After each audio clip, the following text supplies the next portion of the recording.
E come tutte le mattine iniziamo con questo bel libro. Avete visto sabato questa associazione Donne in Volo. Io ieri non sono riuscita ad andare, ma hanno detto che hanno fatto una giornata meravigliosa con le fragilità, hanno fatto salire questi ragazzi e le persone fragili, diversamente agili negli aerei, negli elicotteri. Pensate per queste persone volare. Dovrebbe, non vedo l'ora di vedere le immagini, i video, spero che li abbiano fatti, hanno fatto dei video meravigliosi. Queste donne toste, avete sentito che quando l'istruttore ha detto insegniamo alle donne, le donne mettono in pratica tutto quello che diciamo e non sgarano. Insegniamo agli uomini, poi ognuno fa quello che vuole e così poi succedono gli incidenti e quella è la verità. Allora iniziamo a leggere il libro. Per raggiungere la terrazza del ristorante al piano terra avevano attraversato da una parte all'altra l'intera struttura architettonica risalente ai inizi Novecento del Nicelli e quella sera era stata occasione da parte del direttore di far sostare i due ospiti davanti a immagini in bianco e nero che ritraevano aerei Junkers nella fase di sbarco passeggeri o piloti in posa sotto le eliche. Transadriatica era la compagnia di volo che ha avuto sede qui negli anni '20, fondata da Renato Morandi. Come può osservare da questa mappa, all'epoca si è estesa in diversi paesi d'Europa, tra cui naturalmente la Germania. Vede qui segnato Monaco. La flotta di aerei utilizzati era costituita da Junkers. I due ingegneri Ugo Junkers e Renato Morandi avevano una grande differenza di età, erano molto diversi, eppure esisteva un rapporto personale e professionale molto intenso tra loro. Dapprima i collegamenti erano assicurati da questo modello che portava 4 passeggeri, poi questo a 3 motori che ne portava 18.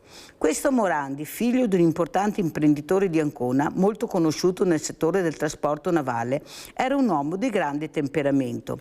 Il suo entusiasmo era contagioso e la sua intraprendenza coinvolgente, per non dire travolgente. In pochi anni questo ingegnere, neanche trentenne, seppe dar vita a una rete di collegamento per l'epoca straordinaria. Lungimirante aveva visto in Venezia una forte attrattiva per i passeggeri di mezza Europa. Mi fermo qui perché è molto importante, perché ho degli ospiti graditissimi, a Mirella, ma spero anche a voi. Li avete visti ancora, però io questa mattina inizierò a parlare di incidenti stradali con persone competenti, con persone e genitori che hanno perso i loro figli, con responsabili di autoscuole, perciò l'insegnamento nelle autoscuole per guidare, per essere, come abbiamo letto, bisogna essere preparati. E come diceva giustamente la Presidente di Donne in Volo sabato, quando succede l'irreparabile quasi sempre c'è l'errore umano, così diceva, non c'è niente da fare. Quando vedete, ha detto, che cadono questi aerei, questi deltaplani, c'è sempre, quasi sempre l'errore umano. Ne parleremo questa mattina con Gino Cesaro, Autoscuola Alpi. Grazie. Buongiorno, Cesaro, di essere qui con Mirella. Saluto anche la grande Presidente Giuseppina Cassaniti, Presidente nazionale Associazione Familiari Vittime della Strada Italiana. Grazie Presidente, veramente grazie. Guardate, questa donna ancora sta combattendo per la sicurezza di tutta la popolazione, perché è Presidente nazionale italiana. Io vorrei dire a qualche associazione che dovrebbe avere un po' più di rispetto per questa Presidente che sta cercando da anni, è stata la prima a partire. Ecco, ma qui qualcuno ha sempre voglia di avere più visibilità e sta cercando di togliere la terra sotto i piedi a Giuseppina Cassaniti, ma è molto difficile perché lei è una tosta numero 1. Mi sa che qualcun altro perderà la terra più che la Presidente Cassaniti, questo lo dico come donna perché io l'ammiro tantissimo. Assieme a lei Paolo Battistini, associazione anche lui italiana, familiari vittime della strada. Grazie ai miei ospiti. Allora, grazie Paolo. Allora, Presidente Cassaniti, partiamo proprio da lei. Tanti morti anche in questi giorni, una superficialità incredibile, non si rispettano le regole, la velocità, il telefonino, chi ne ha più mete, infrastrutture. Cosa vuole dire, Presidente? Prego. Ma voglio dire questo, che di fronte alla prima cosa che lei ha fatto, delle difficoltà, insomma, togliere la terra sotto i piedi, questo è un problema che bisogna affrontare con consapevolezza e quindi noi dobbiamo combattere la buona battaglia Ecco, quello che dico e che faccio passare nell'associazione, cioè qualunque difficoltà ci sia all'interno dell'associazione e anche pressioni esterne, tanto per dire, noi dobbiamo misurare le cose con il senso morale, cioè che cosa siamo e cosa ci stiamo a fare in questo mondo. C'è un'espressione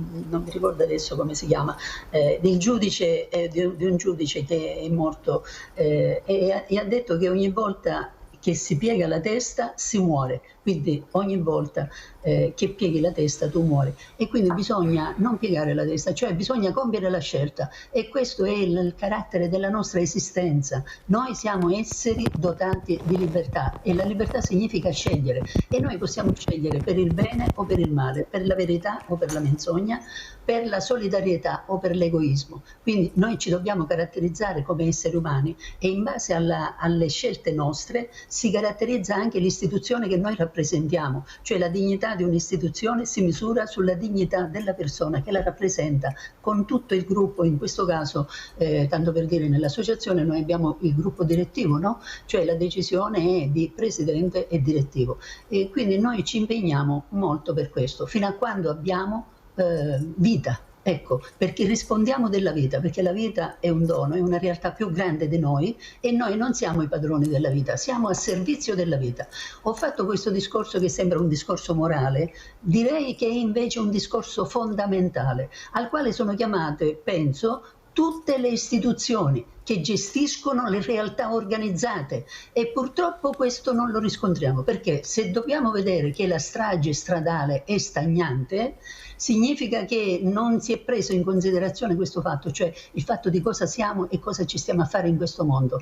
Tutto quello che guadagniamo così imbrogliando eccetera, poi resta qua. Noi andiamo, finisce questa vita, ma ci si misura con una realtà che non conosciamo ed è infinita e sacra. Ecco, cioè bisogna avere veramente le idee sulla vita reali, concrete. La vita è un mistero infinito, la vita affonda le sue radici nel mistero. Se non abbiamo questa considerazione e ci sentiamo padroni della vita, facciamo tutti gli sbagli possibili e quindi ci ammazziamo, facciamo le guerre, facciamo tutto quello che vogliamo. Noi nell'associazione siamo a servizio della vita e quindi combattiamo questa buona battaglia contrastando tutte quelle che sono. Adesso, chiarissima Presidente, aspetti un attimo Presidente Cassaniti, Presidente mi sente, aspetti un attimo che cerchiamo di capire perché purtroppo il tempo è tiranno anche se è un'ora. Allora sentiamo anche Gino Cesaro, Autoscuola Alpi, soprattutto questo uomo che ha cercato anche lui di mettere la famosa goccia nell'oceano anche con le persone fragili, quindi diversamente agili. Cosa ne pensa di quello che ha detto la Presidente Cassaniti? Assolutamente mi trovo d'accordo con le parole della Presidente. E io nel mio piccolo, la mia parte in oltre 40 anni di carriera ho cercato sempre di darla. Faccio presente che per l'automobilista e il motociclista il primo imprinting viene dato in autoscuola, quindi siamo noi quelli che impostiamo il futuro conducente di domani e questa è stata la mia missione fino adesso per tanti anni, cercare di formare i miei allievi in termini di sicurezza stradale, affinché proprio non vadano a disperdersi vite per la strada, cosa che qui particolarmente in provincia di Treviso abbiamo sofferto molto negli anni 90 con le stragi del sabato sera, ricordo 180-190 morti all'anno in una singola provincia. Da lì ho cominciato la mia battaglia proprio perché non ritengo giusto di versare un tributo di sangue del genere alla circolazione stradale. Questo è il mio pensiero. Sentiamo anche Paolo Battistini. Ciao Paolo, prego. Ciao Mirella. No, io sono d'accordo anche con quello che ha appena detto, diciamo, il responsabile dell'autoscuola, il signor Cesaro. Ecco. Bisogna iniziare, l'autoscuola è, diciamo, il punto formativo del responsabile, diciamo, del conducente responsabile, dove noi puntiamo continuamente su questo punto. Oltre, diciamo, all'autoscuola, logicamente bisognerebbe iniziare in maniera organica, diciamo, completa anche nelle scuole, negli istituti, dalle elementari alle medie e così via, in modo da creare già una strada, diciamo, no? Poi l'autoscuola è quella che forma l'automobilista e per cui, ecco, bisogna insistere in questo frangente, in questa situazione, in modo da creare, diciamo, da da far capire i pericoli che incorrono sulla strada e i pericoli che diciamo, incorrono su certi comportamenti, non solo insegnare diciamo, il diritto di precedenza, come andare in macchina, bisogna ecco, andare un po' al di là di questa cosa, per cui ecco, è un punto che noi anche abbiamo insistito molto sulla formazione responsabile del conducente, magari anche diciamo, con le proposte di inserimento anche di un psicologo all'interno di queste lezioni, dove magari c'è l'ansia, c'è un po' l'apprensione alla guida e così via, in modo si cerca di portare avanti tutti i punti diciamo, critici in questa formazione, diciamo, ecco. Io però vorrei aggiungere una cosa. Noi abbiamo fortunatamente la scienza, la ricerca e la tecnologia che stanno facendo dei passi da gigante. Avete visto adesso addirittura Sinner ha il gilet che produce refrigerio, produce fresco. Perciò abbiamo una tecnologia pazzesca grazie alla ricerca. Il problema è che questa tecnologia, anche per i motociclisti, penso all'airbag, raccolta firme, di tutto e di più, ma non solo, anche i guardarei, di tutto. Voi avete cercato in tutte le maniere, specialmente anche la Presidente Cassaniti, che è andata al Parlamento più volte, adesso ci sarà un altro incontro a luglio, di cercare di far capire l'importanza di questi strumenti. Il problema è che forse qualcuno non riesce a capire che non siamo in Europa, ma siamo in Italia. E in Italia abbiamo una popolazione che si fa le proprie regole. Ma chi se ne frega delle regole? Ma chi se ne frega di quello che io dovrei veramente cercare di mettere in atto quando esco di casa? La velocità, il rispetto, tutto quello che serve, le condizioni meteorologiche. Io esco e se ho fretta vai, tanto qual è il problema? Invece il problema esiste, perché poi ci cade il morto, oppure rimani paralizzato in sedia a rotelle, oppure tu ti salvi i rovini delle famiglie che non c'entravano niente, che facevano la propria strada. Io ripeto e lo ripeto, io ho avuto questa mamma che ha perso anche lei figlio, come Paolo Battistini, che è qui presente, la Presidente Cassaniti, e lei ha detto, ma in Germania gli autovelox sono nascosti, non si vedono. Se tu sgarri ti arriva la multa a casa, tranquillo, e la paghi. I limiti di velocità, se è scritto 30 all'ora, si va a 30 all'ora, ognuno segue i limiti. Qui in Italia, quando arrivo, è il caos totale. Perché? Perché nessuno rispetta le regole. Allora voi capite che noi abbiamo una popolazione che dobbiamo iniziare veramente a dire andate a scuola a imparare. Se non sapete le regole dovete impararli, perché sei un problema per la mia vita, sei un pericolo numero uno. Io ieri ho visto delle cose di ragazzi giovani, non di diversamente giovani, calma col dire che sono i diversamente giovani che creano problemi, che corrono in una maniera incredibile, arrivano nelle rotonde ma veramente sembrano delle bombe, senza frecce, senza niente, e poi ci andiamo a prendere con l'ottantenne che magari in quel momento ha fatto qualcosa, ma quando vai piano è difficile che crei tanti problemi, e poi perdi i loro figli. Voi sapete cosa sto dicendo, lo dico sia alla Cassaniti che a Battistini, perché voi avete perso i figli, voi sapete in questo momento quanti genitori stanno piangendo, distruggendosi perché non vedranno più i loro figli. Allora, Cesaro, cosa possiamo dire? Cosa possiamo fare se continuano veramente a non rispettare le regole? Abbiamo visto anche per quanto riguarda la gente annegata ieri, sì. L'abbiamo visto, avete sentito i sindaci cosa hanno detto, mettiamo cartelli, deroghe, di tutto. E chi se ne frega? Certamente. Prego. Allora io innanzitutto vorrei esprimere il mio, diciamo così, compiaciuto appunto nei confronti di quanto detto dal signor Battistini, perché l'educazione stradale cosiddetta parte da età scolare, quindi parte da età di 4 o 5 anni e deve poi propagarsi e andarsi a amplificare nel corso di tutta la vita. Non è una cosa che si può imporre agli adulti dall'oggi al domani, quindi molto giusto quello di inculcare la cultura di sicurezza stradale fin da età di scuola elementare, insomma, praticamente. Scuole peraltro dove noi pratichiamo la nostra attività di educazione stradale per poi continuare con le medie e con le superiori. Si deve crescere con questa mentalità qui. In Italia purtroppo, come lei dottoressa giustamente puntualizza, c'è la mentalità di succede sempre agli altri, a me non può succedere.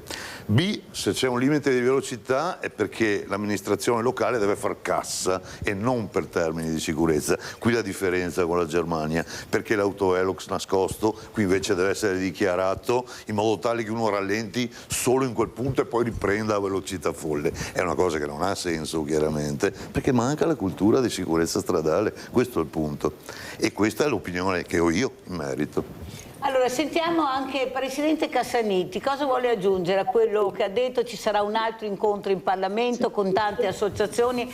Io non riesco a capire perché queste associazioni, invece di fare squadre tutte unite per arrivare all'unico obiettivo, siano sempre qualcuno a farsi la guerra tra di loro per la visibilità, per il potere. Io non riesco mica a capire, stiamo parlando di ragazzi, persone che muoiono, veramente queste associazioni sono nate per quello e poi vabbè.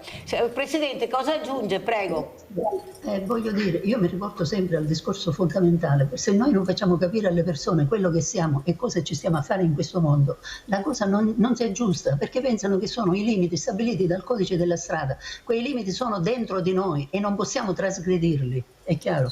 E quindi le dico un'esperienza che ho avuta proprio alla Camera dei Deputati, allora quando sono andata, perché c'era questo convegno sulla sicurezza stradale, mi avevano invitato, c'erano come auditori i ragazzi dei licei del Lazio. Io venivo fuori perché ho la mia età e quindi ho fatto la protesi al ginocchio sinistro, uscivo dall'ospedale e sono andata perché volevo comunicare, in quanto noi siamo esseri in relazione, gli adulti sono in relazione con i più giovani e quindi il comportamento degli adulti deve essere un esempio per i più giovani. Quando io ho fatto questo discorso che vi ho fatto poco fa, cioè che noi dobbiamo capire quello che siamo e cosa ci stiamo a fare in questo mondo, e ho puntato sul fatto dell'uso corretto della libertà e ho detto quello che siamo lo testimoniamo con le nostre scelte, e quindi ho fatto un discorso finalizzato a capire quello che siamo essere in relazione con noi stessi, con gli altri e con tutto l'universo che ci permette di vivere, l'aria, l'acqua e così via. Ebbene, quei ragazzi mi hanno battuto le mani a cui non posso e si sono alzati. Io poi mi sono allontanata perché c'era un politico che mi voleva parlare. Questi ragazzi sono venuti nell'auletta dove ero io e dice: siamo venuti per ringraziarla di quello che lei ci ha detto.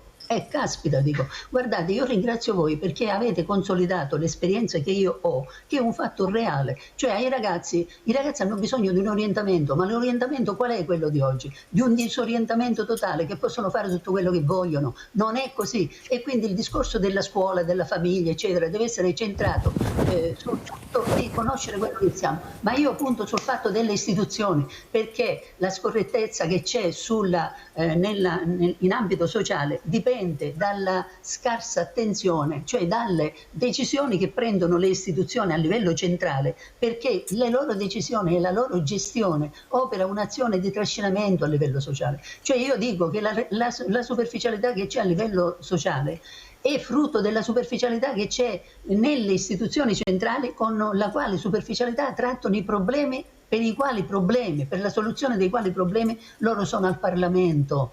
Ecco, ci vuole il senso del rigore, e quando c'è stato per esempio la riunione del 2023, sono stata invitata da Salvini al Parlamentino e così via del Ministero delle Infrastrutture, ho lasciato anche i nostri punti di vista, ecco. E per esempio, come diceva il responsabile della scuola guida, ecco, il fatto per esempio che viene annunciato che c'è l'autovelox, questa cosa non deve esistere, perché altrimenti, come diceva proprio il signore, prima dice: ecco, c'è l'autovelox, rallenta, dopodiché puoi continuare a fare quello che vuoi.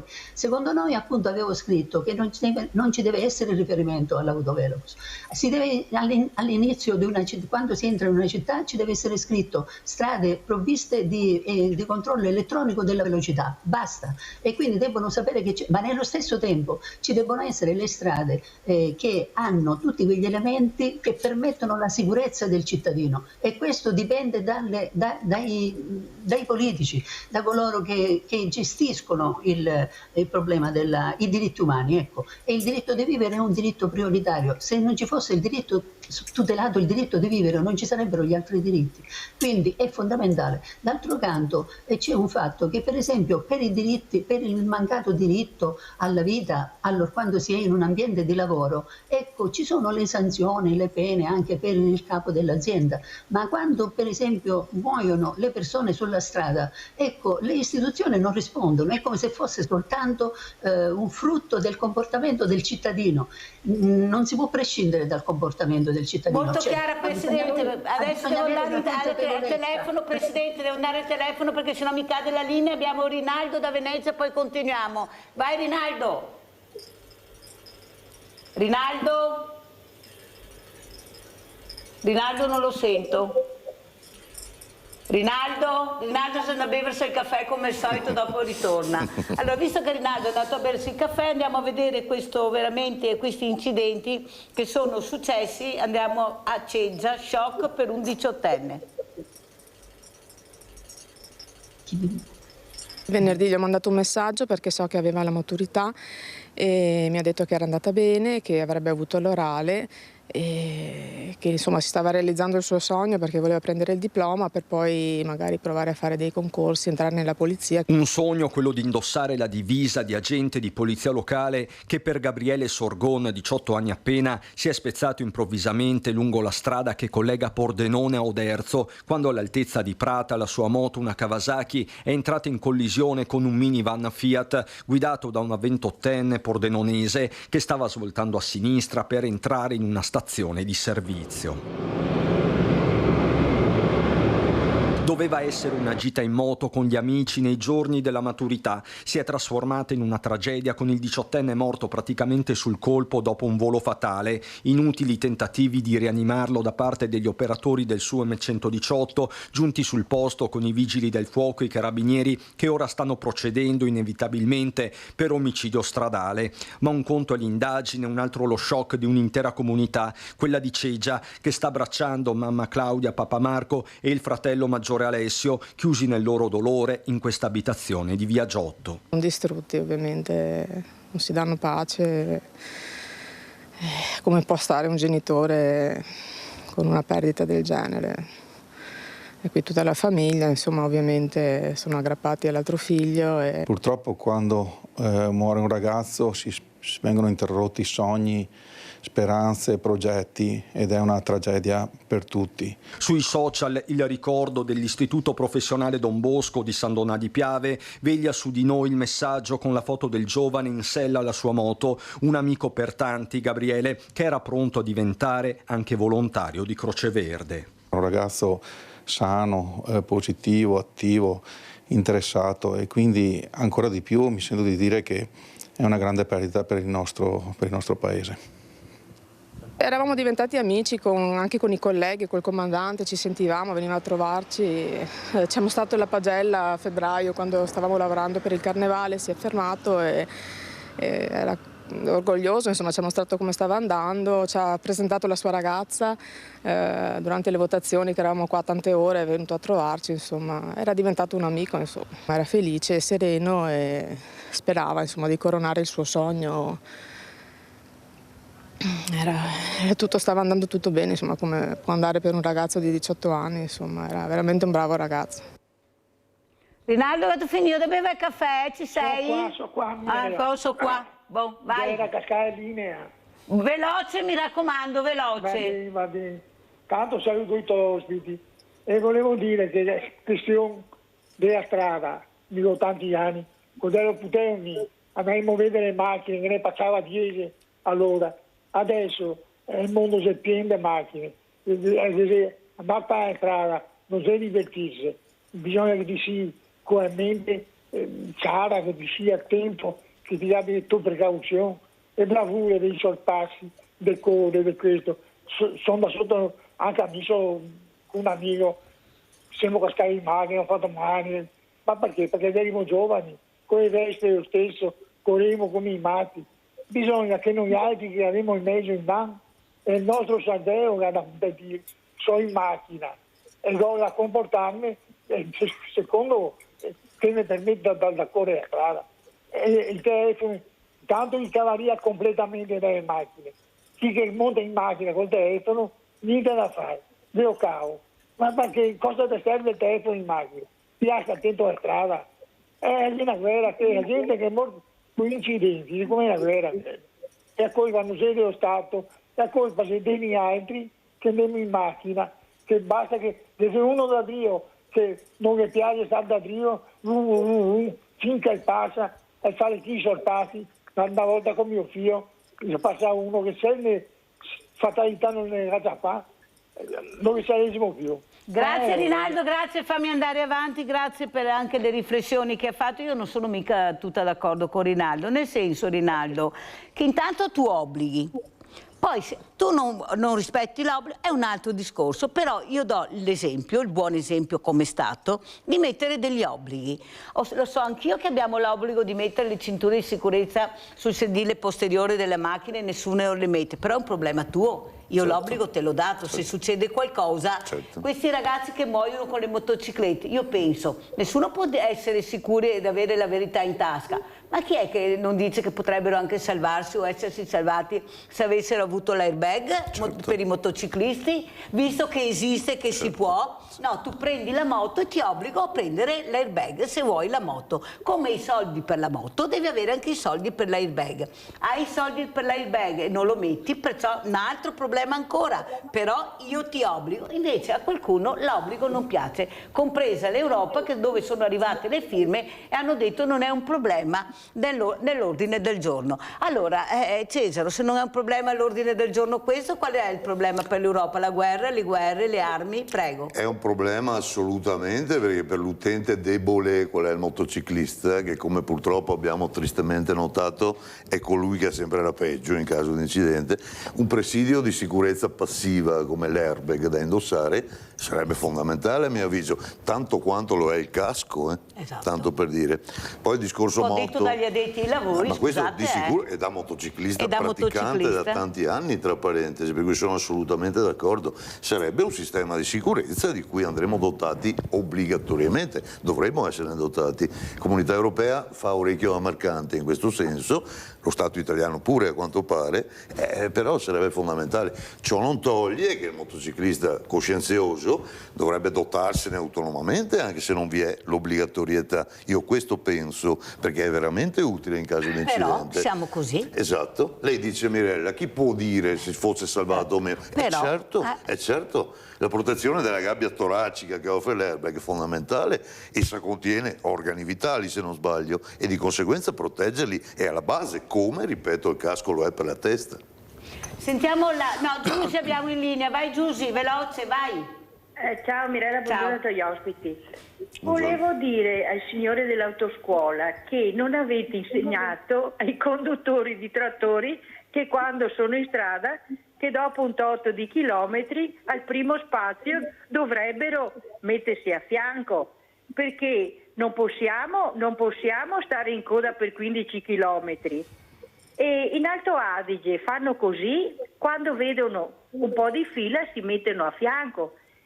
E avevo chiamato ancora dalla Mirella e c'era un medico esperto ma che mi ha detto: signora, è sempre questione di educazione, se potete dirglielo, perché siamo stanchi di fare la coda di 15 chilometri.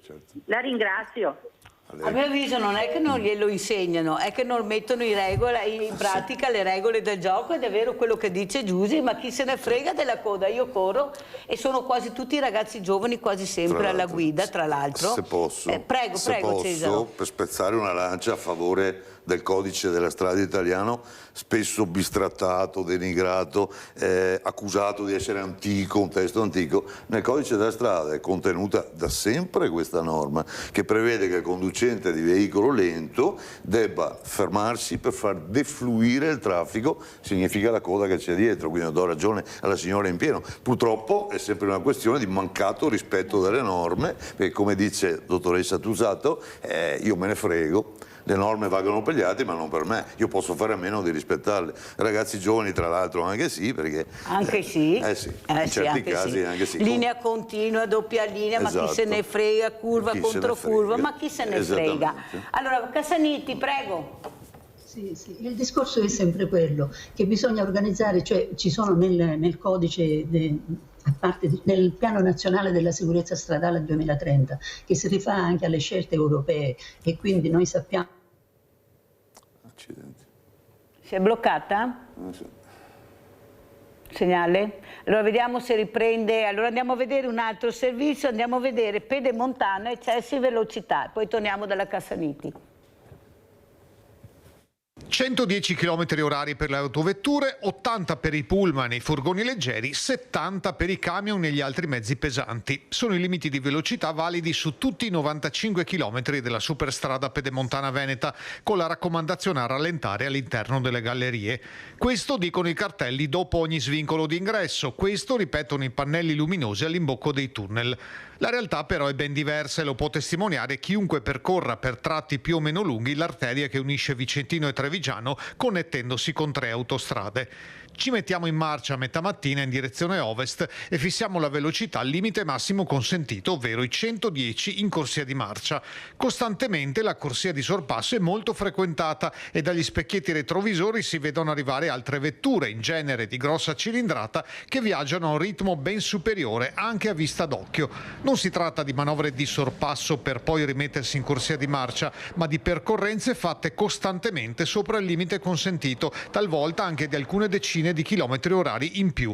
L'impressione è che anche i mezzi pesanti, comunque più lenti rispetto al traffico leggero, non siano sotto il limite dei 70 previsto per la loro categoria.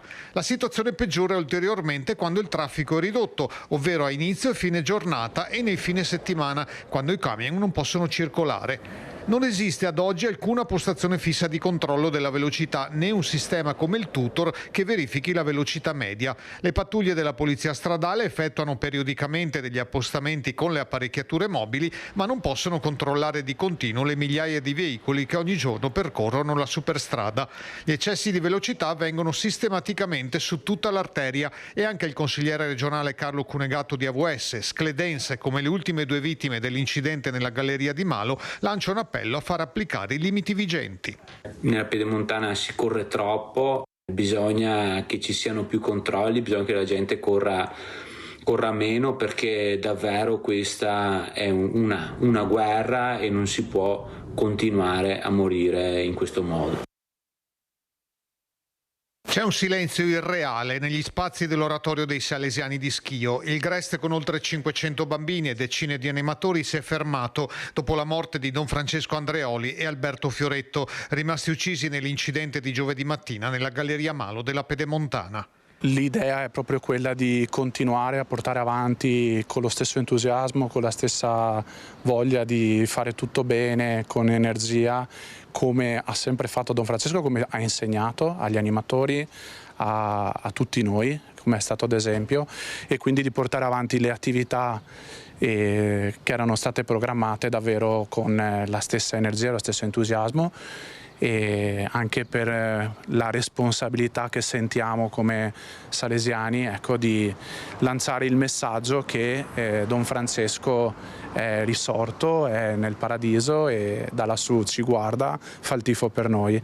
Il funerale sarà congiunto probabilmente allo stadio o al Palasport. Resta da fissare anche la data appena sarà dato il nulla osta dal Tribunale, dove è aperto un fascicolo per omicidio stradale. Già la prima messa di suffragio a poche ore dall'incidente mortale ha raccolto 1 migliaio di persone e anche la comunità civile si stringe nel lutto. Abbiamo deciso di annullare tutti i festeggiamenti per il Santo Patrono, erano 3-4 giornate belle piene di attività, ma abbiamo deciso di annullarle perché è giusto avere rispetto per quanto è successo e vicinanza per i familiari. E abbiamo bisogno di stare assieme, sì, ma in un certo modo, ed è anche per quello che abbiamo deciso di fare una fiaccolata proprio la sera del lunedì alle 9, tutti insieme, una fiaccolata in ricordo di questi 2 ragazzi, di Don Francesco, Don Fra e di Alberto. Alberto era un ragazzo solare, era un ragazzo sempre positivo, era un esempio per tanti altri ragazzi, perché univa questo suo ottimismo immannato anche con una grande capacità di essere serio negli allenamenti. Lui come persona era un elemento che faceva gruppo, quindi mancherà a noi, mancherà ai suoi compagni, mancherà indubbiamente alla sua famiglia, alla quale mi sento molto vicino, anche perché ho qualche figlio di età analoga e penso che una cosa del genere sia veramente... non ci sono parole per definirla. Però anche difendere, adesso io parlo in generale naturalmente, chi sbaglia, mi sa che siamo un po' troppo buonisti in questo, perché vuol dire che tu devi rispettare, specialmente se hai delle persone a fianco minori, sei tu che devi prenderti la responsabilità e sai che bisogna andare piano e rispettare le regole del gioco, questa è la verità. Noi difendiamo sempre tutti, anche quelli che sbagliano. Io capisco che sono tutti bravi ragazzi, buoni ragazzi, chi dice di no, però nel momento che ti metti alla guida e sai che hai una bomba in mano, anche a 50 all'ora può essere pericoloso, poi lo spieghiamo Cesaro, certo. Tu devi essere responsabile. Perché hai delle persone con te in macchina, non sei da solo. Certo. E se anche sei da solo ci sono delle persone che guidano, che puoi diventare un pericolo per gli altri. Sì. Perché questi bravi ragazzi, buoni ragazzi tutti, ho capito, ma se tutti rispettassimo le regole, andassimo piano, forse molti meno incidenti e meno vittime o persone veramente in carrozzina ne avremmo meno. Cosa dice Cesaro? È sicuro, questo è assicurato questo aspetto. La velocità, ricordo, è una delle cause principali di incidente stradale. Inteso, sia chiaro, velocità utilizzata male, velocità troppo alta fuori luogo dove non dovresti, perché manca la consapevolezza di distinguere le situazioni pericolose e si pensa sempre di poter correre a velocità assurde a proprio piacimento, come dottoressa Tuzzato lei dice, evidenzia, senza curarsi nemmeno dei passeggeri che siano a bordo e delle persone a bordo di altri veicoli. Io posso far male anche agli altri, lei dice giustamente, non soltanto a me stesso. L'argomento velocità andrebbe trattato in maniera un po' più approfondita. C'è proprio scarsa consapevolezza della velocità che si tiene, soprattutto in certi ambiti, non soltanto in autostrada, ma anche in città, anche sulla circolazione urbana. Velocità assurde rapportate alle situazioni pericolose che si creano e questo poi inevitabilmente dà luogo a incidenti. Battistini, Paolo, cosa dici? Scusate, però avevo perso la connessione, per cui non ho seguito gli incidenti delle ultime ore. Degli incidenti delle ultime ore, ecco che bisogna essere meno buonisti e chi sbaglia deve pagare. Non è possibile che ho letto proprio ieri questa persona ha ucciso 2 persone, è fuori tranquilla e beata, adesso in attesa del processo che arriverà fra mesi. Ecco, tu pensi ai familiari di queste vittime, c'è una roba allucinante, una roba incredibile. Ecco, è fuori perché i processi sono al colmo dei numeri, i giudici non sanno più da che parte pigliare, siamo scarsi dappertutto, intanto questi liberi hanno ucciso 2 persone. Prego Paolo.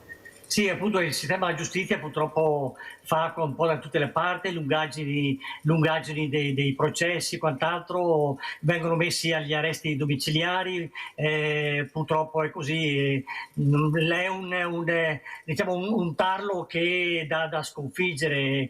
Noi ci abbiamo provato con varie situazioni, con vari comunicati, quant'altro, però ecco, ormai non va in carcere più nessuno, fino a 4 anni non si va in carcere.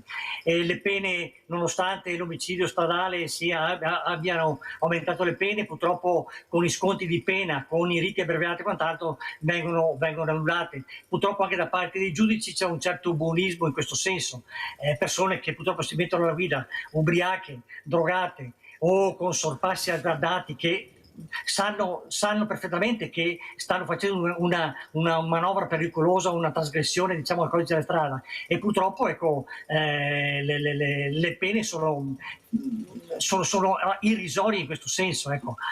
Qualcosa di più si rischia rispetto a prima dell'omicidio stradale, però è inutile, si dà tutto per scontato e purtroppo se non c'è una pena certa ed effettiva, purtroppo è così. La gente con un buon avvocato se la cava e quindi purtroppo è un handicap molto pesante. Se noi sapessimo che se rischio di uccidere qualcuno per un mio comportamento trasgressivo e mi faccio 2, 3, 4 anni in galera o 5, quello che è, ci penso 10 volte, non una.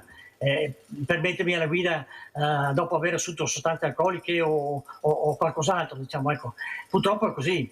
È inutile poi anche il sistema controlli purtroppo è inefficiente, abbiamo scarsità di personale, tu puoi fare migliaia e migliaia di chilometri che non trovi una forza dell'ordine, un posto di blocco o quant'altro, vengono solo organizzati nei fine settimana. Purtroppo tutto coincide con questo sistema che non gira più. Abbiamo Franco da Signoressa, poi continuiamo. Ciao Franco. È caduta la linea, vediamo se riprendiamo Franco. Allora Paolo, però è anche vero che adesso Paolo Battistini ci sarà questo incontro in Parlamento, io spero tanto che la vostra associazione sia presente, ma soprattutto cercare di fare un altro incontro con il ministro Salvini. Io penso che sia fondamentale, visto che lui ha detto che dureranno fino al 2027 alle elezioni, poi si vedrà, perché bisogna continuare a battere il martello nel vero senso della parola. Paolo Battistini, bisogna continuare, lui è il referente, è con lui che dobbiamo parlare, perché ecco, non è la prima volta che andate in Parlamento, però i nodi non si risolvono, la gente continua a morire. Cosa ne pensi di continuare a richiedere un altro incontro col ministro Salvini? Vediamo se recuperiamo anche Franco, grazie.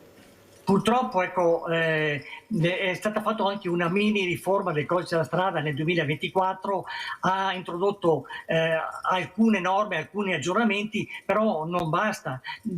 Io mi riferisco magari anche alla mini sospensione della patente, che inizia da chi ha meno di 20 punti, mentre chi ha meno di 20 punti in Italia è solo un 2-3%, e quindi bisogna estendere questa norma a tutti i patentati. Allora sì che ha una certa deterrenza, e inoltre bisogna informare le persone, perché se io vado a ritrovare... Paolo, se non mi cade la linea un'altra volta con Franco, poi continuiamo. Vai Franco. Sei pronto? Prego, buongiorno. Buongiorno. Niente, posso parlare? Sì, prego, prego. Bene, io voglio solo dirvi una cosa, che ho girato un po' il mondo. E mi viene pelle d'oca quando nomino l'Australia, perché in Australia queste cose non succedono, e quelli che corrono in macchina, succedono che fanno incidenti, prendono la macchina e la portano a fare un blocco, non ha più la macchina. Queste cose qua in Italia succede queste cose, perché? Mi chiedo perché non si rispetti, perché? Grazie Franco, molto chiaro, ti ringrazio anche di quello che hai raccontato, perché ci sarebbero delle regole da mettere in atto. Beh, noi copiamo sempre le cose sbagliate, quelle giuste noi copiamo mai, non so perché, ma perché non so. Pubblicità.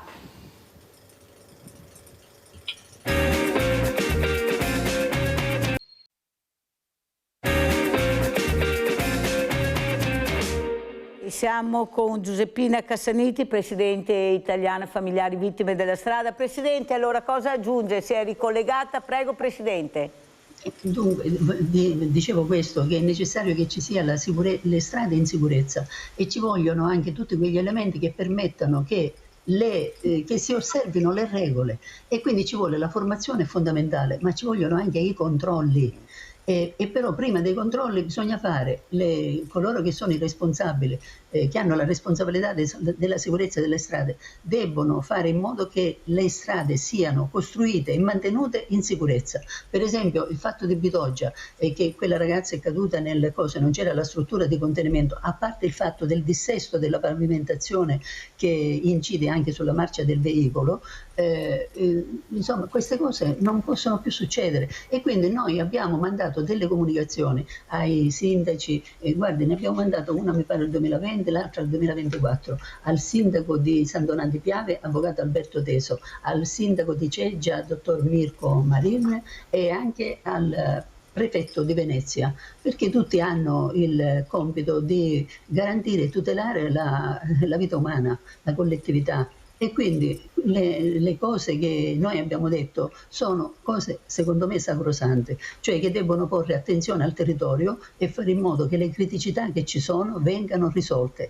e che se questo non avviene, noi abbiamo fatto, Leopoldo Comparin ha fatto un lavoro serio di riflessione sul perché sono successi quegli incidenti, e abbiamo detto anche che cosa bisogna fare per mettere in sicurezza quelle situazioni, per esempio il tratto tra Ceggia e San Donà di Piave, ecco, e dice non ci sono i soldi. Leopoldo si è fatto il conto di quanto potrebbe costare 900 metri di cose, insomma ha fatto il conto e alla fine sono cose possibili, 76.000 euro, 72.000 euro, non ricordo, il che significa che questo fatto non abbiamo i soldi, non possiamo farlo, mettiamolo da parte, cioè una cosa si deve fare e si debbono cercare i soldi, cioè il problema fondamentale per portare avanti un cambiamento è tener conto delle responsabilità che si hanno, garantire la vita delle persone, tutelare i diritti umani, perché il nostro è uno Stato di diritto e democratico, proprio nella dicitura dello Stato, non è uno Stato totalitario, è uno Stato di diritto, nel senso che deve tutelare i diritti umani, è democratico in quanto è necessario che ci sia il confronto con la popolazione,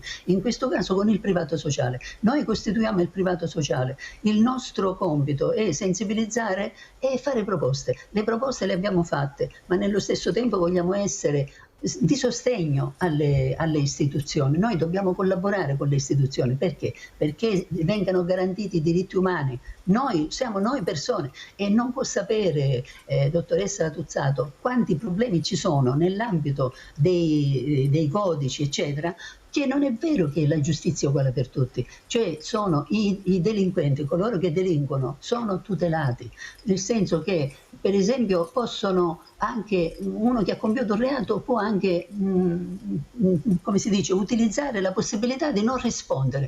Ah, tu hai compiuto un reato e puoi utilizzare anche la possibilità di non rispondere, tu devi dire quello che hai fatto, e se dici la bugia si incrementa la pena. Non è possibile. Per esempio l'Italia paga sanzioni perché non si rispettano i diritti degli imputati nelle carceri, perché c'è il sovraffollamento delle carceri. Ebbene, ma per i diritti delle vittime cosa si fa? Ci sono i diritti delle vittime, lo vorrei chiedere. Quindi noi abbiamo una situazione che si chiama prevenzione, che non viene rispettata, e un'altra situazione che si chiama giustizia, e la giustizia dovrebbe essere una spalla per la prevenzione, chiaro? È una giustizia che non tutela adeguatamente i diritti delle vittime, per cui c'è una seconda vittimizzazione nei tribunali.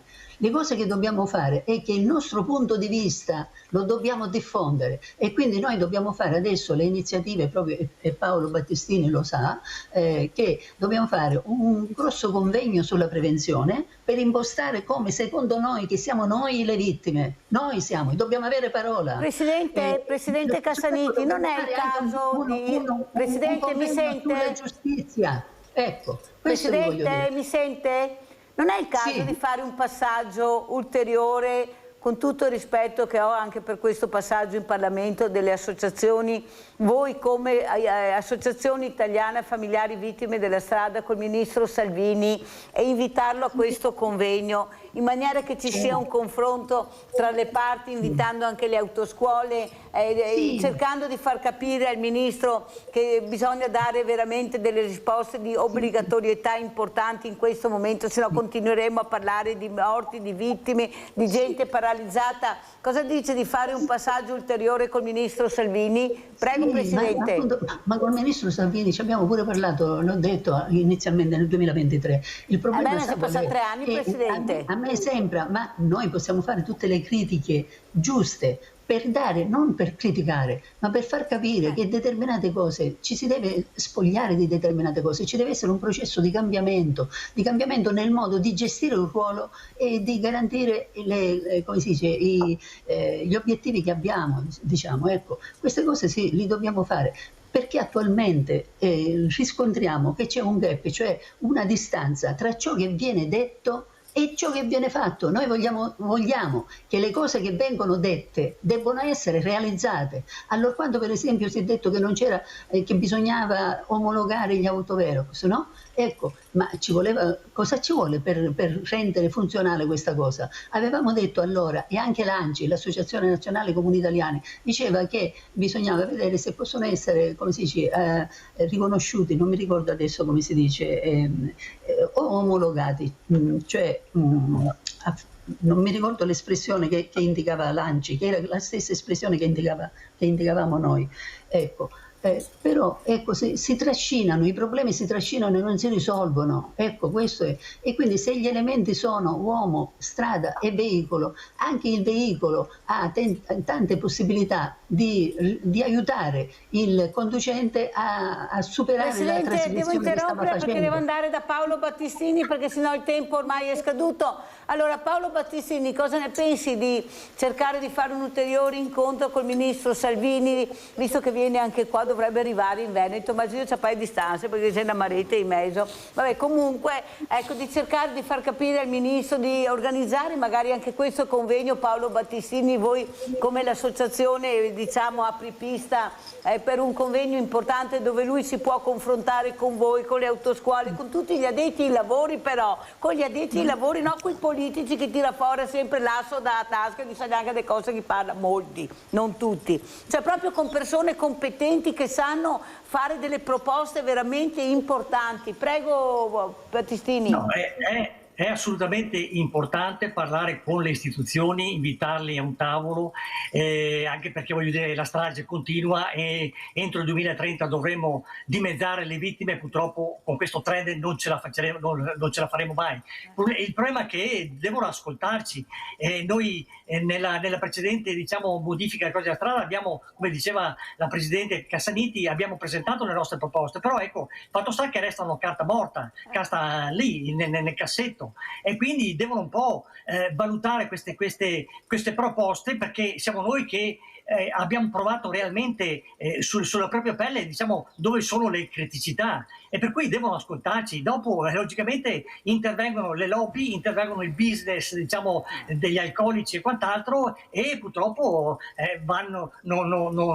non fanno quello che dovrebbero fare per, diciamo, azzerare o perlomeno limitare al massimo, diciamo, queste stragi.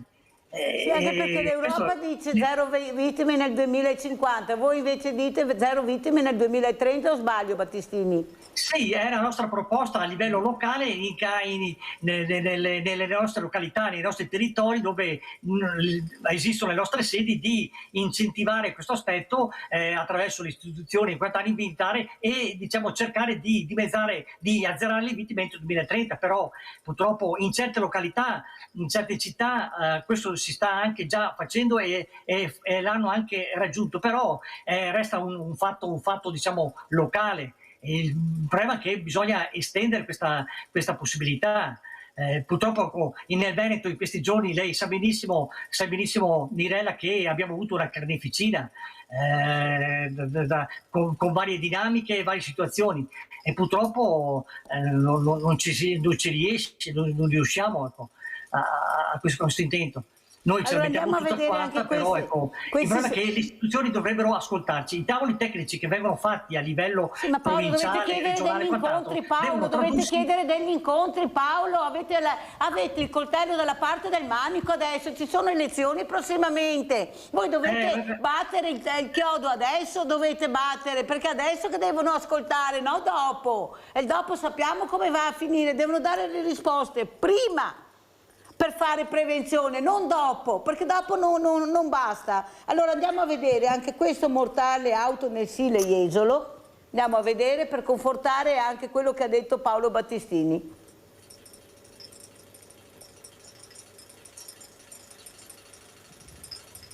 Ho visto la macchina nel fiume e sono salito in barca, ho preso una ciambella e mi sono tuffato in acqua per cercare di fare qualcosa, ma quando sono arrivato alla sponda opposta la macchina si è inabissata, non siamo riusciti a fare niente perché si sono tuffate altra gente, ma ormai era troppo tardi. C'era un vigile che anche lui si è tuffato, però niente, non c'è stato niente da fare. Sono le parole di chi c'era e non si è voltato dall'altra parte, come Alberto Teso, residente nella vicina Capirami, a raccontare il dramma che si è vissuto nella tarda mattinata all'ingresso di Jesolo Paese, quando all'altezza del ponte Adriatico, in via Drago, un'auto è uscita di strada finendo nel Sile, una traiettoria letale con la staccionata di Velta a ridosso dei Salici Piangenti, area solitamente usata per i picnic. L'Opel Mokka, guidata da un 23enne della provincia di Milano, Nicolò Luca Salmoirago, si inabissa poco dopo le 11 del mattino e subito il panico. Inizialmente si teme che all'interno dell'abitacolo vi siano più passeggeri. Non si vedeva niente dentro in macchina. Perché qui l'acqua è scura? Sì, è torbida, non si vedeva niente. E comunque è stato il primo, ha avuto la prontezza, anche il coraggio di buttarsi. Sì, sono stato il primo e ho reagito distinto, insomma. La mobilitazione diventa generale, arrivano i rinforzi della polizia locale, sul posto anche il sindaco Christopher De Zotti, gli operatori del SUEM 118, i vigili del fuoco con l'elicottero Drago del reparto volo di Venezia e i sommozzatori di Vicenza. Abbiamo sentito gli elicotteri e abbiamo detto qui è successo qualcosa di grave. E siamo andati e infatti erano già lì con i pompieri, con i carri, quelli che hanno tirato su poi la macchina. L'Opel, parzialmente distrutta con i vetri implosi, viene recuperata sul lato opposto in via Riviera Piave Vecchio. L'acqua del Sile in quel tratto è particolarmente profonda, forte la corrente. La vittima viene individuata e portata a riva in attesa del nulla osta del PM di turno e poi del carro funebre. A occuparsi dei rilievi la polizia locale occorre ricostruire la dinamica nel dettaglio, la velocità tenuta dal mezzo, la possibilità di un malore. Il giovane Nicolò era in vacanza con degli amici per festeggiare il suo compleanno, era stato al muretto, avrebbe dovuto compiere 24 anni fra pochi giorni, il 25 di giugno. Difficile per tutti trovare pace. Ma non è facile perché ho cercato di fare il possibile ma non sono riuscito. Ha sorpassato l'auto ferma alle strisce pedonali per fare attraversare mamma e figlio che erano in bici, li ha investiti e poi è fuggito. Nel giro di alcune ore i carabinieri hanno individuato e arrestato un uomo di 47 anni di Sant'Angelo di Piove di Sacco, adesso in carcere a Padova con l'accusa di lesioni personali gravi a seguito di sinistro stradale e fuga. Il tragico incidente verso le 21:30 di giovedì. La mamma, una donna di 40 anni di origini cinesi, era insieme al bambino di 7 anni diretta verso l'orto di famiglia in via Polo, strada di collegamento con la Piovese. Arrivati alle strisce pedonali, mamma e figlio stavano passando mentre un'auto era ferma, quando sono stati investiti dal veicolo in arrivo in sorpasso che non si era accorto della loro presenza. Subito soccorsi, le condizioni del bambino erano apparse molto gravi. Trasportato a Padova, è stato dichiarato fuori pericolo di vita solo in mattinata. In ospedale a Piove di Sacco è ricoverata anche la donna con alcune fratture. Un'indagine lampo, quella dei carabinieri di Piove di Sacco e della stazione di Codevigo, che ha permesso l'arresto del pirata. Una strada sotto accusa via San Polo. Qui nell'ottobre del 2024 era morta mentre andava in bici alla fermata del bus la giovanissima Eleonora Chinello di 14 anni. Non la velocità sotto accusa qui, sottolinea la sindaca Angela Furlanetto. Questo specifico accadimento ha poco a che vedere con l'alta velocità di percorrenza, che sicuramente è un problema di via San Polo ma anche di altre strade comunali e non. In questo caso il problema è dovuto all'incoscienza di una persona, al fatto di un comportamento antisociale e di un comportamento di un soggetto che si è messo evidentemente alla guida in situazioni in uno stato inadeguato e che ha mantenuto una condotta di guida inadeguata. La sindaca sentirà in questi giorni la provincia per la sicurezza di questa arteria. Qui sono già in cantiere degli interventi che riguardano proprio il tratto dove è stata investita Eleonora Chinello. Nel frattempo la prima cittadina lancia un appello. Quando guidiamo un'auto dobbiamo essere responsabili di quello che stiamo facendo, dobbiamo cercare di mantenere la concentrazione e di sapere che le strade hanno dei limiti di velocità, che sulle strade ci sono delle persone, ciclisti, pedoni e che tutti vanno tutelati. Cesaro, allora cosa dice, come chiudiamo questa prima parte di Sveglia Veneti con gli incidenti stradali, sicurezza stradale? Prego. Io concluderei dicendo che ho sentito anche da parte dei presidenti delle associazioni collegate da casa, molte cose giuste, sulla quale però io vorrei insistere sul tuo di consiglio, che le istituzioni vanno interpellate adesso, in questo momento, l'incontro con il Ministro per fare le proposte e le richieste necessarie, posto che vengono coinvolti, altro tasto esatto, gli addetti ai lavori. Quindi non devono essere, come purtroppo nel passato abbiamo visto, delle scelte politiche finalizzate soltanto all'acquisizione di voti in sede elettorale. O visibilità, sempre a scopi elettorali. Devono essere iniziative, a volte ci vuole coraggio per farle, perché non sono politicamente corrette, come si usa dire, ma ci vuole coraggio per farle, ma che abbiano un effetto sicuro su quella che è la circolazione stradale. E in particolare mi trovo d'accordo con la Presidente Cassaniti, quando ha fatto intendere con le sue parole che ci vuole sì la prevenzione, nel senso la sicurezza stradale, l'educazione stradale nelle scuole, ma ci vuole purtroppo anche in certi casi l'aspetto sanzionatorio, ovvero sia quella che è la repressione, perché a quanto pare molti fanno orecchio da mercante. Se vengono toccati sul portafoglio o sulla patente reagiscono in qualche modo, altrimenti sono sempre affari vostri. Io continuerò a fare quello che voglio, basta che non mi tocchiate né patente né portafoglio. Sembrano i due obiettivi principali, non la sicurezza altrui, quanto obiettivi personali, quindi, e l'aspetto sanzionatorio in questo caso sarebbe fondamentale. È fondamentale. Paolo Battistini, come chiudi? Cosa vuoi dire? Mi raccomando, chiedete questo incontro al Ministro Salvini, indipendentemente dall'incontro che ci sarà in Parlamento, chiedetelo, organizzate questo convegno, perché sennò guardate che poi tutti saltano sul carro, organizzate, partite. Paolo. Beh, sicuramente adesso sì, ci metteremo in moto con la Presidente Cassaniti, ne avevamo già parlato anche per questo convegno e quant'altro. Il problema è che molto spesso la sicurezza stradale è sottovalutata, è un aspetto di seconda serie. E noi sentiamo sempre parlare giustamente delle morti sul lavoro, in tutti i TG e quant'altro, però si parla poco di incidenti sulla strada, che molto spesso sono anche incidenti sul lavoro, perché gli incidenti in itinere fanno parte degli incidenti di lavoro. Però è un aspetto che viene sottovalutato,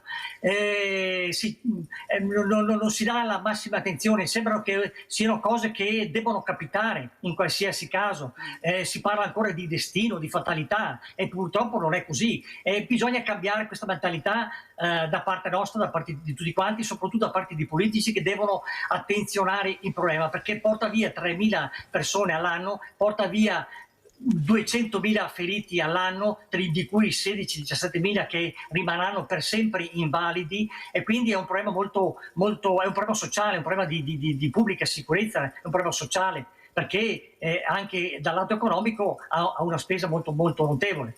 Per cui ecco, l'attenzione viene sempre da parte della politica quando ne succedono fatti del genere. Ecco, quando succedono i 2 o 3 morti sul colpo, però poi tutto entra nell'oblio. E purtroppo non è così, perché ci sono mediamente 8 morti al giorno, ma vediamo che nei fine settimana ci sono 35-40 morti nei fine settimana, sabato e domenica, per cui è un aspetto che bisogna attenzionare e che la politica e le istituzioni anche locali devono farsi carico di questa cosa. Grazie anche a Paolo Battistini, Associazione Italiana Familiari Vittime della Strada. Presidente Cassaniti, come conclude? Prego. Non ci sente. Presidente, mi sente? Presidente? Niente, allora noi ringraziamo e salutiamo la Presidente. Pronto? Mirella, se posso aggiungere una cosa? Sì, prego, aggiungi tu allora, Paolo.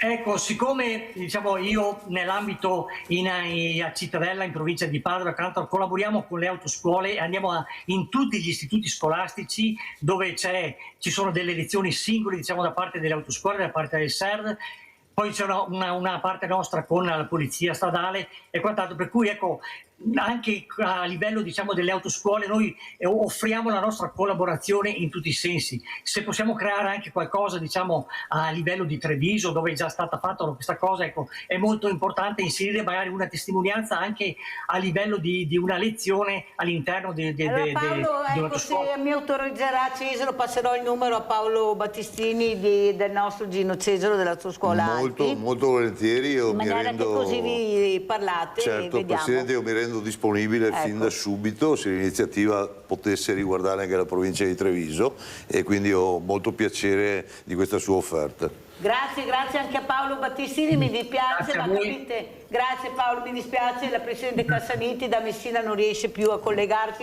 è stata anche brava, perché veramente bisogna dire che è stata brava, perché molto più giovani di lei non riescono neanche ad aprire il computer, perciò grande Giuseppina Cassaniti. Mi raccomando Paolo, di questo convegno, di questo incontro con il Ministro dei Trasporti Salvini, richiedetelo, e soprattutto grazie anche a Gino Cesaro, Autoscuola Alpi. Pubblicità. Grazie.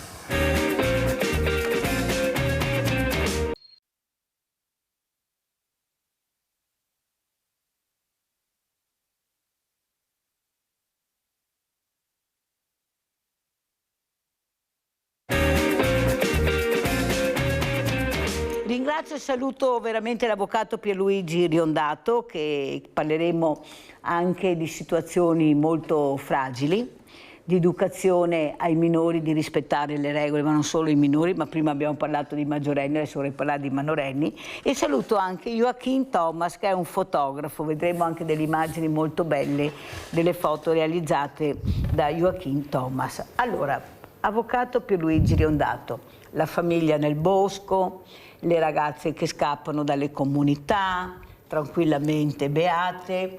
Allora, cosa sta succedendo? Qui in Italia, o il paese dei furbi, perché a questo punto mi viene da dire anche questo, perché si parlava della famiglia del bosco che ha diviso l'Italia per i favorevoli, i contrari all'allontanamento di questi bambini. Io ho sempre detto che avrei lavorato, e sarebbe utile lavorare sulla famiglia. Non portare via i bambini, ma lavorare sulla famiglia, sui genitori assieme, ecco, imparare a fare i genitori, perché io penso che i traumi di questi bambini non li toglierà nessuno, sono i loro genitori.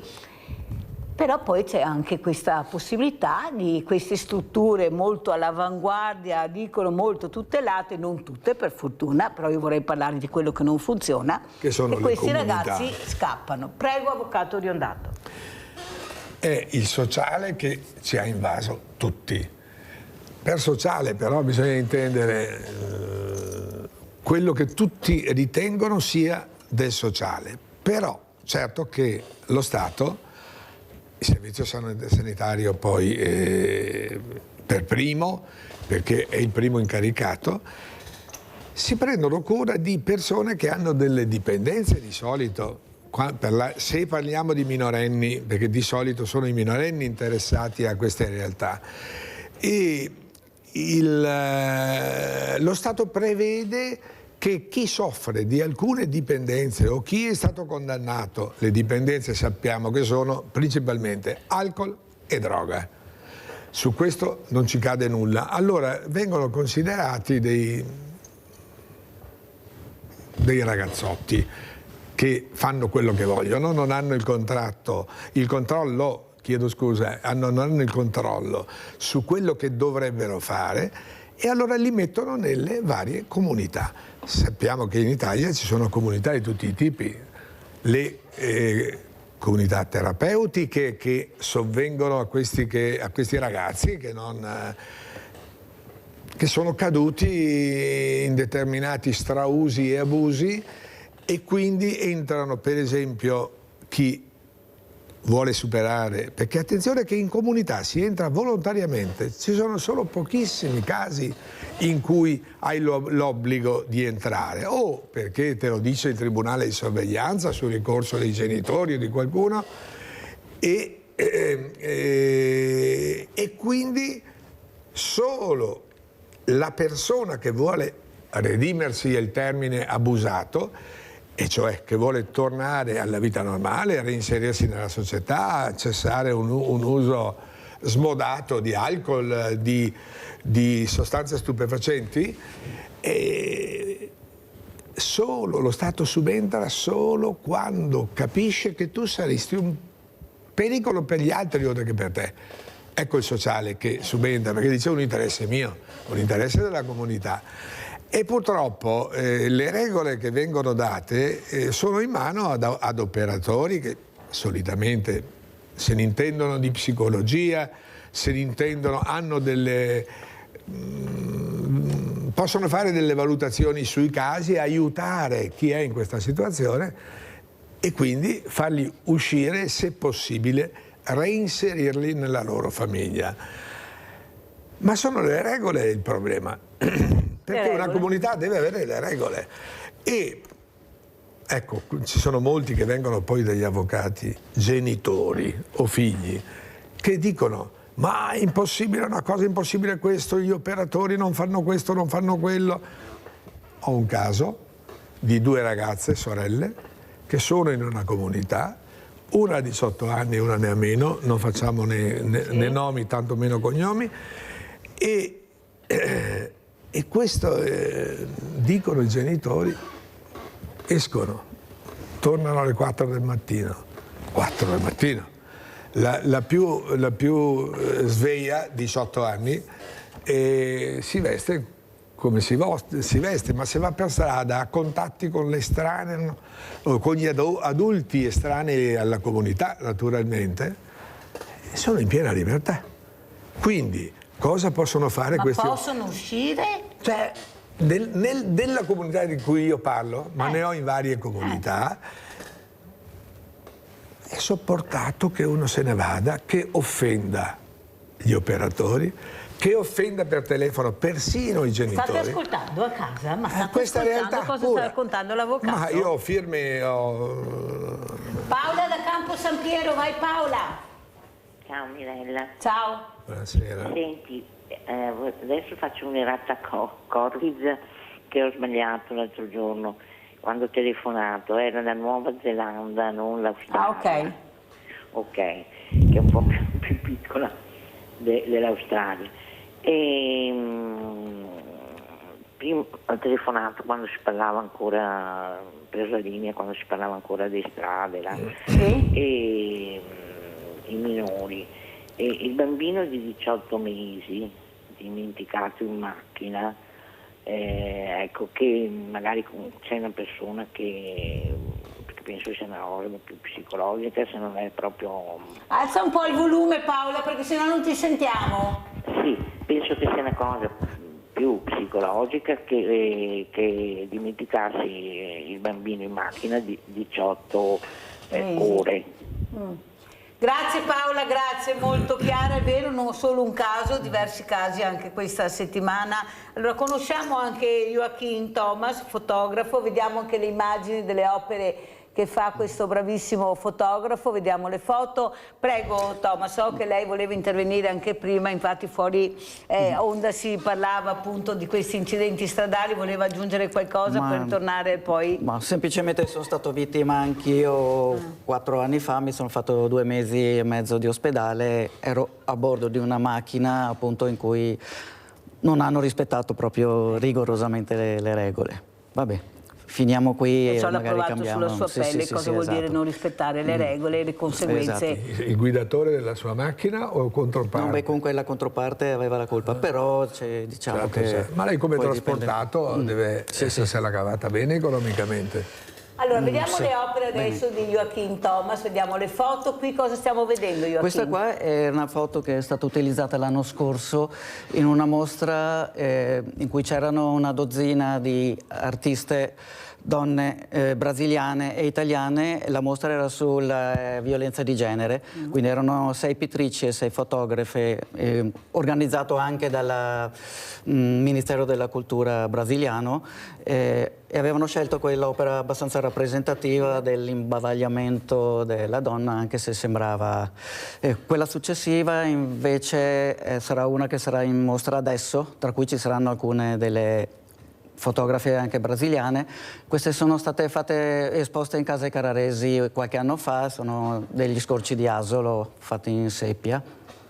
Belle. Ok, questo è sempre Asolo, sempre della stessa serie. Allora, qualcuno dirà, perché Mirella ha messo Joachim Thomas vicino all'avvocato Pierluigi Riondato? Però io sono convinta, avvocato Riondato, che la cultura, la bellezza e l'arte salverà il mondo. E soprattutto iniziare a questi ragazzi che studiano poco, ma non per causa loro, perché qualcuno non insegna bene il percorso della vita, cosa vuol dire invece studiare, essere colto. Poi tutto sommato io trovo dei ragazzi, lo dico anche a Thomas, molto eruditi. Non saranno colti, ma eruditi sì. Il problema è che non lo sanno neanche loro. Un po' alla volta devi scavare, ma devi iniziare da piccolo. Ecco, anche la fotografia, la lirica, loro amano ad esempio la musica, amano l'ambiente, però sono buttati là. Quelli che non riescono ad avere veramente dei percorsi educativi che sono la famiglia, la scuola, la società, perché la comunità. Siamo tante associazioni, tutte divise, ognuno che vuole fare quello che vuole. Non le sembra, avvocato, che forse dovremmo inserire anche la cultura sul sociale, non solo sociale, no, perché in tanti anni il sociale non funziona, basta vedere, non funziona il sociale. Adesso ci sono anche gli ambiti territoriali, i sindaci sono con le mani nei capelli, case di comunità, mani nei capelli, cioè non funziona. Abbinare la cultura al sociale, cosa ne pensa questi ragazzi nelle comunità? Io non vedo che c'è tanta cultura all'interno, cioè ognuno fa quello che pensa, quello che vuole.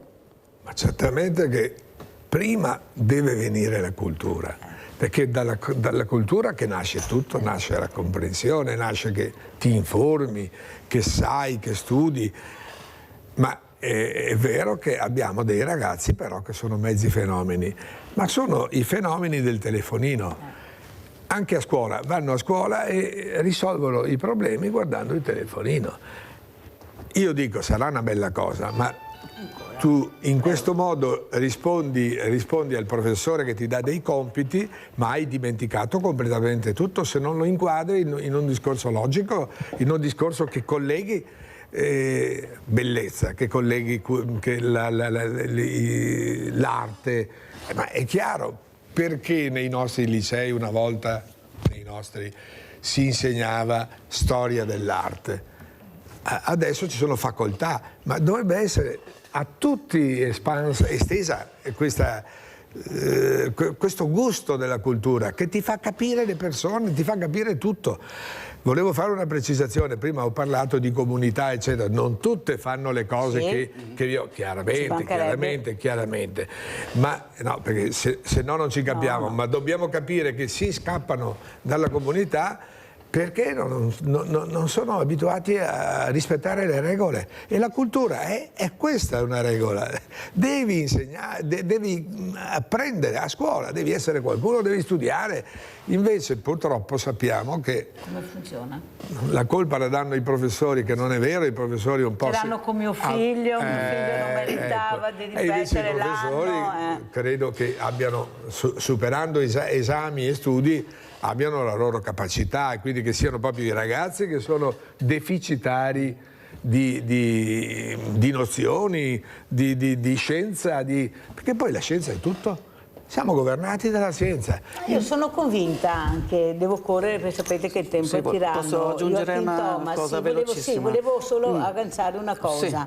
Che questi ragazzi fanno capire gli obiettivi del loro futuro, che è l'ambiente, ok? Che è anche lo sport in molti casi, certo. che è soprattutto, ma che è anche la scuola, perché li abbiamo visti durante la pandemia dove erano seduti fuori sui gradini della scuola, perché per loro è un punto fondamentale. E soprattutto la musica, pure non riusciamo a capire, cioè o siamo sordi, non tutti, ma o siamo sordi, la fotografia. Perché non insegnare a fare dei percorsi fotografici? Serve proprio a portarli sempre in Inghilterra, in Francia, a vedere le bellezze, mentre qua non sanno neanche cos'è Lido di Venezia, magari. Prego. Beh, una cosa da dire a discolpa, che normalmente noi siamo abituati a quello che vediamo in televisione, in piazza, eccetera. In realtà esiste un sottobosco culturale, specialmente in ambito musicale a Treviso, già da decenni, ma tuttora. Un'altra cosa da aggiungere, oltre al lato culturale per quanto riguarda fotografia e arte in genere, c'è anche l'arte terapia, quindi lo stesso fare arte anche senza partire da una base culturale. Si parte dal teatro, ma la stessa fotografia, sia fotografare che essere fotografati è una cosa che si utilizza per aumentare appunto consapevolezza di se stessi e altre problematiche appunto psicologiche. Molti anche artisti del passato sono diventati conosciuti per le foto che facevano se stessi. Anche le foto per cortesia, ed erano partiti da dei problemi, quindi erano partiti da dei problemi e poi sono diventati appunto degli artisti anche affermati. Queste qua sono delle cianotipie, sono una tecnica antica dell'800 inventata poco prima dell'invenzione reale della fotografia. Praticamente invece di usare una macchina per fotografare veniva sparsa la sostanza fotosensibile direttamente sulla carta e poi inizialmente venivano poggiate piante, fiori, foglie e serviva a fare i primi erbari.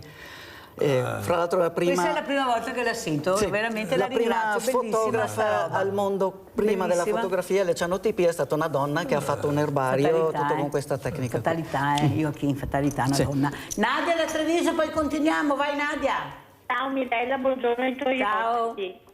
Niente, volevo chiederti, ieri è venuto qua una coppia, un figlio che non è proprio abile, diciamo, però ha 21 anni, ha la patente, ha preso la patente e guida, è partito da qua con la macchina, proprio un bravo ragazzo. Suo papà le aveva trovato da fare qualcosa e è stato assunto in un supermercato, non faccio nome, qua nella zona, come metteva la roba sui scaffali. Sai, suo papà dopo l'ha ritirato a casa, ha detto è meglio che stai a casa. 3 euro all'ora. 3 euro all'ora, faceva il suo lavoro, però non è giusto, Mirella.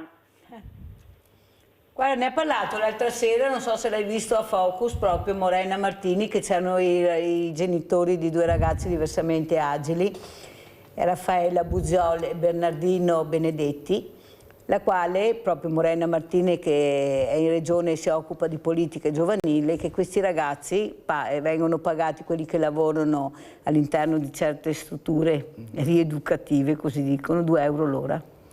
Nadia ha parlato di 3, lei ha parlato di 2 euro l'ora. E sono prodotti che poi vendono alle aziende, le aziende prendono questi prodotti e vengono rivenduti. E quello che stiamo facendo noi anche con la mostra che sto portando avanti assieme a tutti questi genitori, io ci sono, perché questi genitori non ne possono veramente più, non riescono a inserire i ragazzi, le aziende non li prendono, non vengono assunti, me lo dicono i sindacati, i numeri non tornano, eppure sono bravissimi, l'ha detto anche Nadia, questi fanno il lavoro meglio di altri, ma la fragilità dà fastidio. Io vedo anche con queste mostre, anzi hanno messo anche i paletti a questa mostra, perché tocchiamo la realtà, viene messa sulle strade la mostra, dove tutti vedono questi ragazzi, questi volti, ecco, dal fotografo, fatti da un fotografo, Enrico Colussi, perché il volto, ecco, è stato lui, persona molto sensibile, è lo sguardo, io ci sono, guardami, sono come te, perché lo sguardo non ti fa vedere la diversità e il diversamente agile. Avvocato, ma come siamo presi?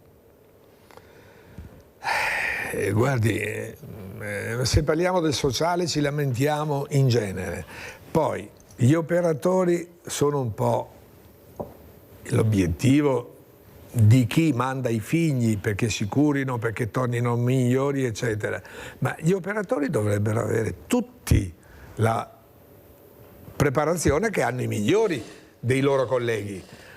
Non poi vengono i genitori a trovare i figli. Sono comunità in cui l'operatore deve essere presente 24 ore su 24, si danno i turni, e invece si sta fumando e lì c'è una comunità di 20 persone lasciati a se stessi, per forza che poi escono, se ne vanno, fumano, vanno qua. Pensi che in certe comunità c'è una sala fumatori, guardi che sono quasi tutti minori, escluse le comunità delle madri figlio, di case di famiglia, eccetera. Quindi obbligatoriamente, certo, se tutti fossero i migliori, come gli studenti, se tutti studiassero, ma anche gli operatori devono dare il buon esempio e devono educare questi ragazzi. Se no, che cosa gli insegniamo? Niente a scuola, dicono loro, niente in comunità, lo diciamo noi perché lo rileviamo da chi protesta. E quindi è come quelli che si lamentano dell'amministratore di sostegno, perché la capacità di intendere e di volere, la capacità di capire cosa stai... fermo adesso, avvocato, spieghi bene, perché ha toccato un punto fondamentale. Siccome io ne ho 3-4 che sono veramente esausti, perché questo avvocato di sostegno non si fa sentire, non si fa trovare neppure con gli assistenti sociali che lo chiamano, capisci, avvocato? Non che mi meraviglio. anche là c'è il buono e c'è qualcosa che non funziona, perché tu devi rispondere a questa persona che è già fragile per sé, se no non avrebbe l'avvocato di sostegno, ma non possono non rispondere neppure i servizi sociali che li chiamano per pratiche anche molto importanti, documenti importanti. Qua bisognerebbe anche fare un elenco di queste cose, avvocato Riondato, perché io ne sto seguendo 4 e le posso assicurare che non si fanno sentire, ma non dalla Mirella, dei servizi sociali che chiamano. Prego. Conosco benissimo questa questione, perché io faccio ancora il mio lavoro e estendo anche a questi settori, perché la gente che si lamenta che il servizio non è servizio. Ora, se l'amministratore di sostegno, non necessariamente un avvocato, non necessariamente, ma molte volte sì, se le cose sono complicate. Quasi sempre. E è vero, io devo ancora conoscere uno che mi dica il mio amministratore di sostegno è perfetto, c'è ogni volta che lo chiamo, questo ha un'altra attività, di per sé poi l'amministratore di sostegno dovrebbe farlo gratuitamente, nessuno lo fa gratuitamente, d'altra parte se ti dedichi... Dovrebbe farlo gratuitamente, avete sentito? Perché è il codice che lo dice, e la legge, ma è anche giusto che si muove, va al posto dell'amministrato, perde del tempo, mette parte della sua professionalità, ma la maggior parte degli amministratori di sostegno non sono mica avvocati, e quindi gli avvocati sono più addentro a molte questioni dell'amministrato, però ci sono un sacco di altri amministratori che quasi quasi non hanno titolo per farlo. Per farlo. Quindi e ci marciano certi, le posso dire una cosa? Lo dico io? Sì, nella mia esperienza le posso dire che conosca io. Ho abbastanza esperienza vasta per i decenni di avvocatura. Ho perso il filo perché volevo dire 10 cose, però devo dire questa. Tutti si lamentano del proprio amministratore, tutti vogliono cambiare. Ci sarà un motivo, è inutile che io gli dica ma state attenti, se uno può, dovete portare spazio, tempo, state calmi, eccetera. Non c'è modo. Chiunque vuole cambiare l'amministratore, non credo che vadano a finire meglio se glielo cambiano, però se uno non si presenta, se uno non si fa vivo. Scusi avvocato, ma l'amministratore di sostegno non deve riferire al giudice? Certo. Allora perché questo giudice non riesce a capire? Perché lui non glielo dirà di sicuro che questa persona avrebbe voglia di cambiarlo, cioè non glielo dice di sicuro il giudice. No, glielo dicono anche, ma non nel momento della nomina, glielo dicono poi nel corso, ma il giudice non ti ascolta, è vero. Anche il giudice ha 1000 altre cose da fare, pensa, se ti do l'incarico di fare una cosa cerca di farla, ma però bisogna anche dire che gli amministrati tante volte sono i primi che non ricorrono quando devono ricorrere all'amministratore. L'amministratore ha i suoi impegni, non è mai uno che, non fa, che fa solo l'amministratore di sostegno, a parte che alcuni lo fanno di professione perché evidentemente non hanno altre cose da fare o altri redditi, non è un grande reddito, però possono chiedere le loro spese. Comunque non funziona, guardi avvocato. Non funziona, no. Io tocco con mano, proprio non funziona. Le posso dire di tutti quelli che conosco io, tutti vogliono cambiare l'amministratore, ma non credo che però, per giustizia bisogna dirlo, che sia tutta colpa degli amministratori. No, perché anche io dopo riferisco quello che vedo e quello che sento, perché questi amministrano anche il denaro che dovrebbe essere dato a questo, poi devono portare le pezze giustificative al giudice, perché è l'amministratore di sostegno che deve fare questo, perché viene controllato dal giudice. ma anche là ci sono tanti quei punti di domanda, se qualcuno me li spiegasse. Poi avremo anche una responsabile della regione e sentiremo cosa dice proprio per quanto riguarda il sociale. Allora vediamo altre foto di Joachim Thomas, queste foto che fanno capire anche l'importanza. La prima mi è piaciuta tantissimo, di questa donna, sì, ecco, che veramente sta perché cercando... sembra un velo di pizzo, bello, però alla fine la costringe.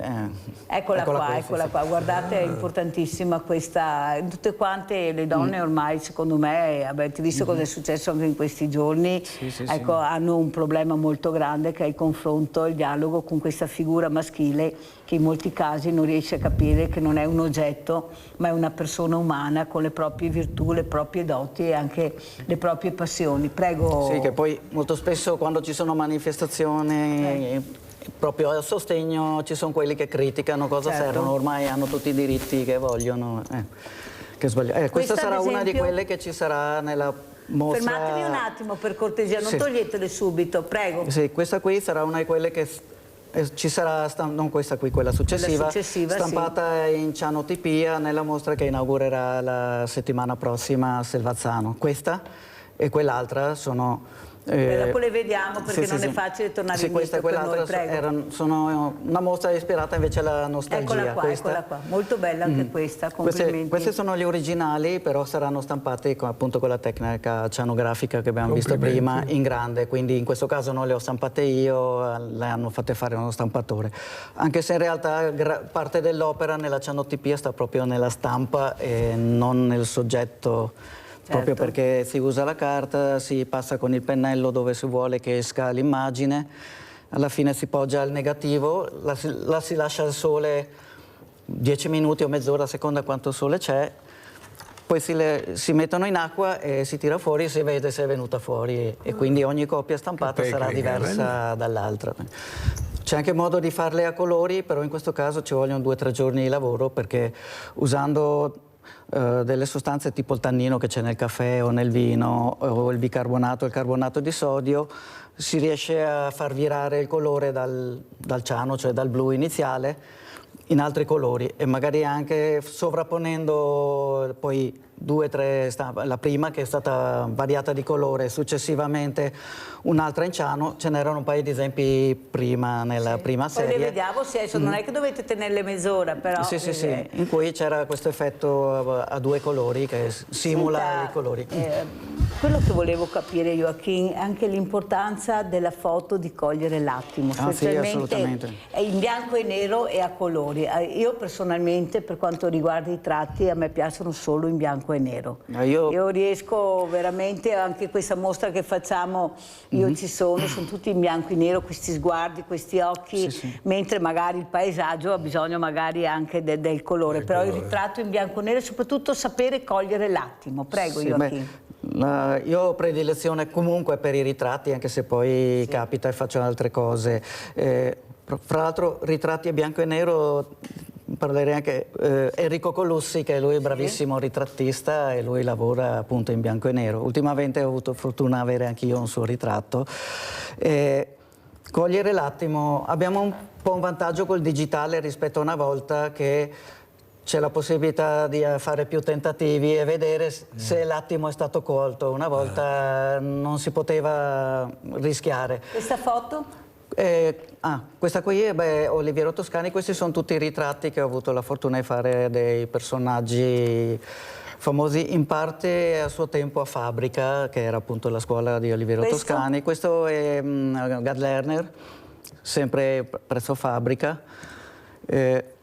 Fra i vari ritratti, oltre a quelli fatti a Fabbrica, ho avuto la fortuna di fare, questo è Benetton, la fortuna di fare un ritratto a Dario Fo poco prima che morisse. Lui fra l'altro era molto, visto che si parlava di sociale, era molto attivo nel sociale. Infatti anche il figlio? L'occasione era un corso di pittura gratuito che aveva fatto a dei disabili ad Altino e poi era presente alla mostra appunto in inaugurazione. Sempre Gad Lerner, prima avevamo visto Sgarbi. Comunque in questa serie, ecco questa qua, molto fotogenica lei. Sì. Sì, la gran parte di queste appunto sono state in eventi che erano stati organizzati da toscani. Questo invece era qua una sagra, una presentazione di un libro. Bonino, Corona, pochi politici però vedo, vero? Vedo attori, vedo... Sì, beh, certo gente che cogliere comunque... l'attimo a un politico, Joachim, non è che sia Questo qua semplice. invece è capitato al Festival Cinema di Venezia, stavo facendo delle foto a delle modelle per una sfilata di gioielli, si è avvicinato lui a guardare che fotografavo, allora mi sono girato e ho detto però adesso te ne faccio una io. E si è prestato, persona simpaticissima. Sì, l'ho conosciuto veramente, molto alla mano anche. Sì, sì. Avvocato, e cogliere l'attimo per la giustizia nel momento che deve decidere, perché è un attimo che deve dire sì e no, colpevole o innocente, in base però alla documentazione che hai. Però molti, quasi sempre, le persone che veramente subiscono i processi non vedono la giustizia, tutti si lamentano, molti, quasi sempre. Questa giustizia, specialmente prima parlavo di morti su incidenti stradali, per questi familiari non è giustizia.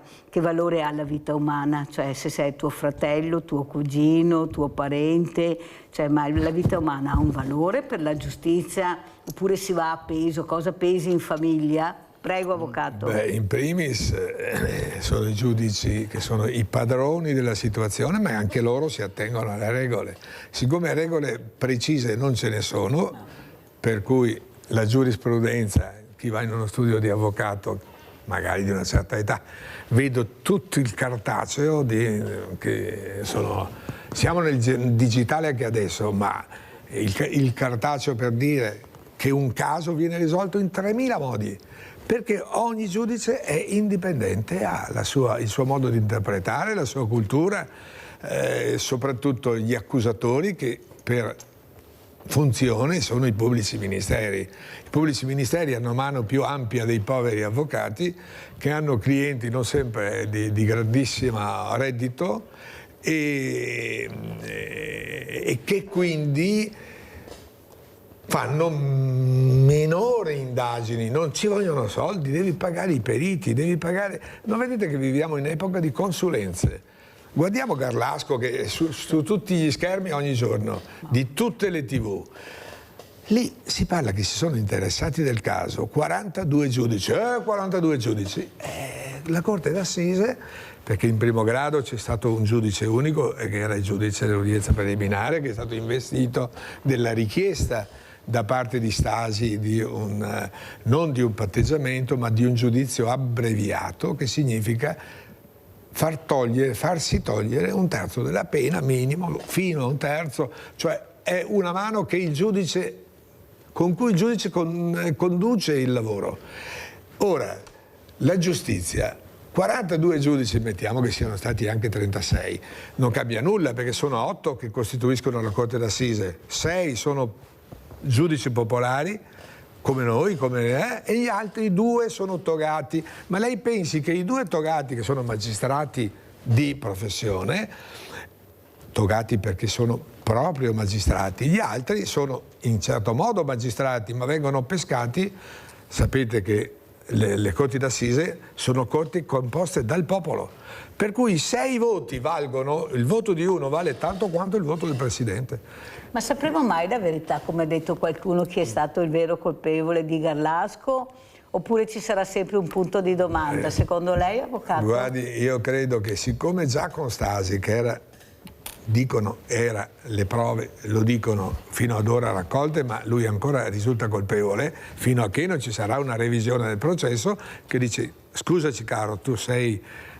non basterà, lui dirà a chiedermi scusa, avrà anche delle cose da chiedere in denaro, ma si valuta tutto sugli indizi, sulle consulenze, ma lei vede che se devono esaminare me, cioè il consulente suo, lei facciamo la pubblico ministero, il consulente suo, poi i consulenti dei consulenti e poi insomma ci sono 20 perizie per parte e tutte dicono una cosa sostanzialmente loro. Quindi è vero che chi si incarica di difendere i colpevoli o gli indagati, che è la stessa cosa, finché non vengono riconosciuti i colpevoli, chi si incarica di questo ha scienza propria, ha modus di attaccare le cose, modus di ricercarle. Per cui, che giustizia è? È giustizia umana, non è mica la giustizia divina. Non è la giustizia divina che poi, non lo so, come giudici. Metti caso, avvocato, facciamo un'ipotesi, penso anche voi a casa, che Sempio venga deciso che è, con prove naturalmente, perché ci vogliono le prove, colpevole. La famiglia che è stata risarcita deve restituire i soldi a Stasi? Allora, per capire l'intera vicenda, Stasi è stato condannato a 1 milione di euro di risarcimento, poi tra le parti si sono concordate, adesso bisognerebbe avere le carte in mano, le parti hanno raggiunto un accordo tra di loro e mi pare che siano arrivati a 700.000. Poi ci sono stati ulteriori accordi, ma l'accordo principale è questo, che il 450.000 euro sono stati posti in un conto apposito, che nessuno lo tocchi, che rimanga lì, perché a questi soldi Stasi stesso, lavorando durante la semilibertà, andava a incrementarlo con una parte del suo stipendio. Ora, che debbano restituire, secondo il mio modesto parere, io credo che ci sarà problema, ma dipenderà anche qui da accordi, perché Stasi è un bocconiano e quindi ha una preparazione sua. Addirittura io mi meraviglio che sia stato lui il primo a farsi passare per colpevole, perché ha detto determinate circostanze che erano contro di lui. Lui le ha dette da buon bocconiano, da buon... però tu non puoi dire io sono andato in una stanza piena di sangue e io ho difeso in un delitto dove un ragazzo ha tagliato con l'accetta il collo all'amico, collegio universitario, ma ancora 20 anni fa. In mezzo ho visto tanto di quel sangue che io per un pezzo non ho mangiato carne, per dire una stupidata. Certo. Ora, che tu dica io sono entrato in una stanza, ma la stanza era zeppa di chiazze, di gore, di sangue, zeppa. E dici, io sono andato a una certa ora, ma e le scarpe dove sono? Non ci sono, non gliele dai. Poverino, sarà stato sicuramente, come diceva lui, ma non ha militato da buon bocconiano a fare anche la propria difesa. Tu capisci che se sei innocente, l'innocente non si capisce perché si difende molto peggio del vero colpevole. Il vero colpevole trova gli inghippi, trova tutto quello che può imbrogliare chi ti deve giudicare. L'innocente dice, ma io sono innocente? Che problemi ci sono? Non potete condannarmi. Ma non lo dice neanche. Stasi non ha mai detto voi non potete condannarmi, come fanno tutti, lo fanno i colpevoli. Che tanto meglio poteva farlo lui, dice. Ecco, quindi lui un po', non dico se l'è voluta un termine strano, però poteva capire un pochino, insomma, ma tutti gli innocenti sono così, vanno meglio i colpevoli. Pensate voi. Senta, avvocato, un'altra cosa delle carceri, queste carceri sovraffollate, specialmente gli istituti minorili, ma cosa funziona in Italia? Perché se uno deve fare un percorso rieducativo e poi vediamo cosa succede all'interno di carceri, questi telefonini stati trovati anche qua a Treviso, il drone che arriva e più che il drone per me arriva qualcos'altro. Cosa dice, avvocato? Ma cosa sta succedendo? Allora, per quanto riguarda i telefonini è un po' uno scandalo, li difendo proprio io. Perché telefonate, questo è pubblico ormai perché i giornali le pubblicano queste cose, il telefonino era a uso di 10-15 detenuti.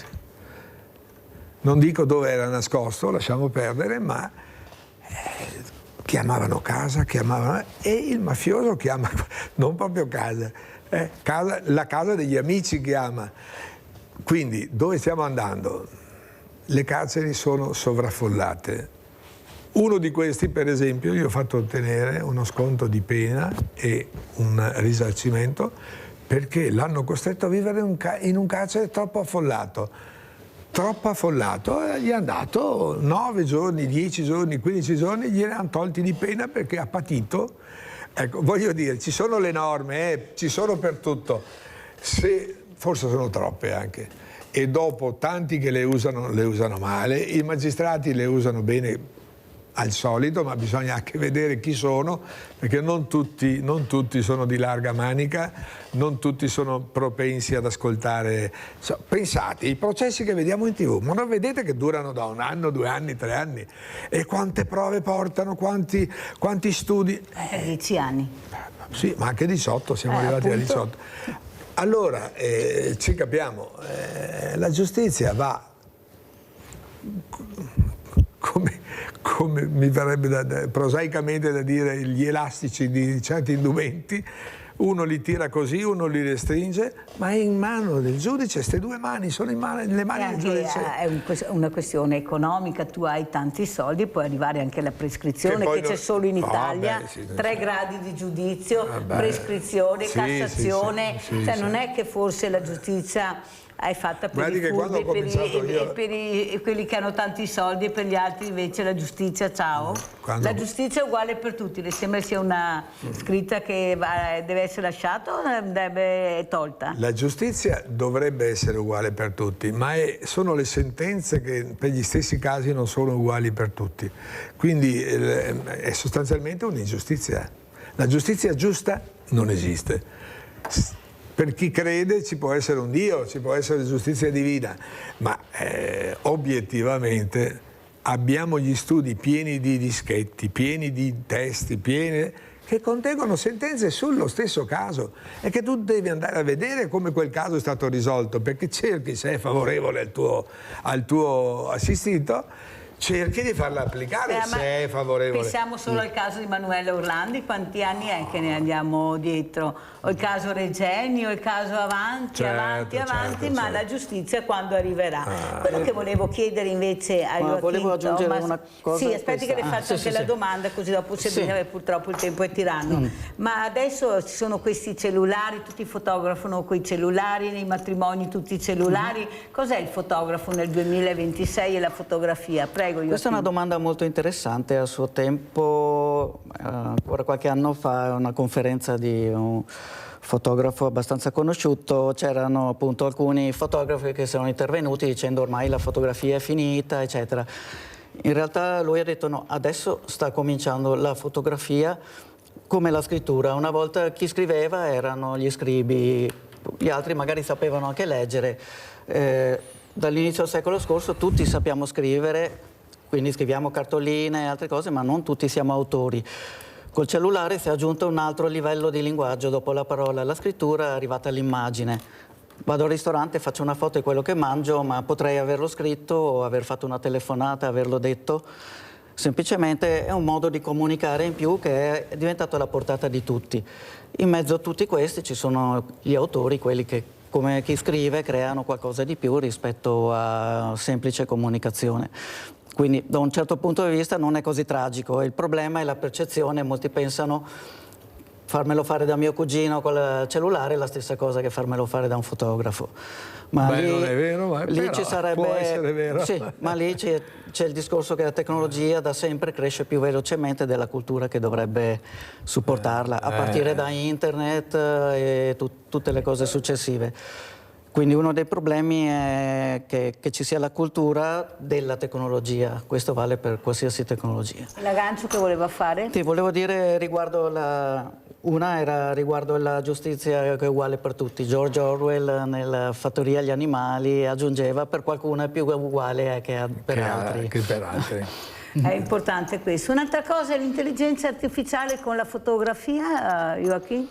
Anche lì, diciamo, è una cosa molto controversa, molto spesso non è facile distinguere, che sia per la fotografia o per altre cose. Io lavoro anche come informatico, anche se ho un attrezzo nuovo devo imparare a utilizzarlo, quindi in realtà perdo il lavoro se non imparo a utilizzare. Chi guidava un carro prima o poi ha dovuto diventare automobilista, e chi usava un tornio oggi ha i torni elettronici, bisogna imparare a utilizzare quella tecnologia.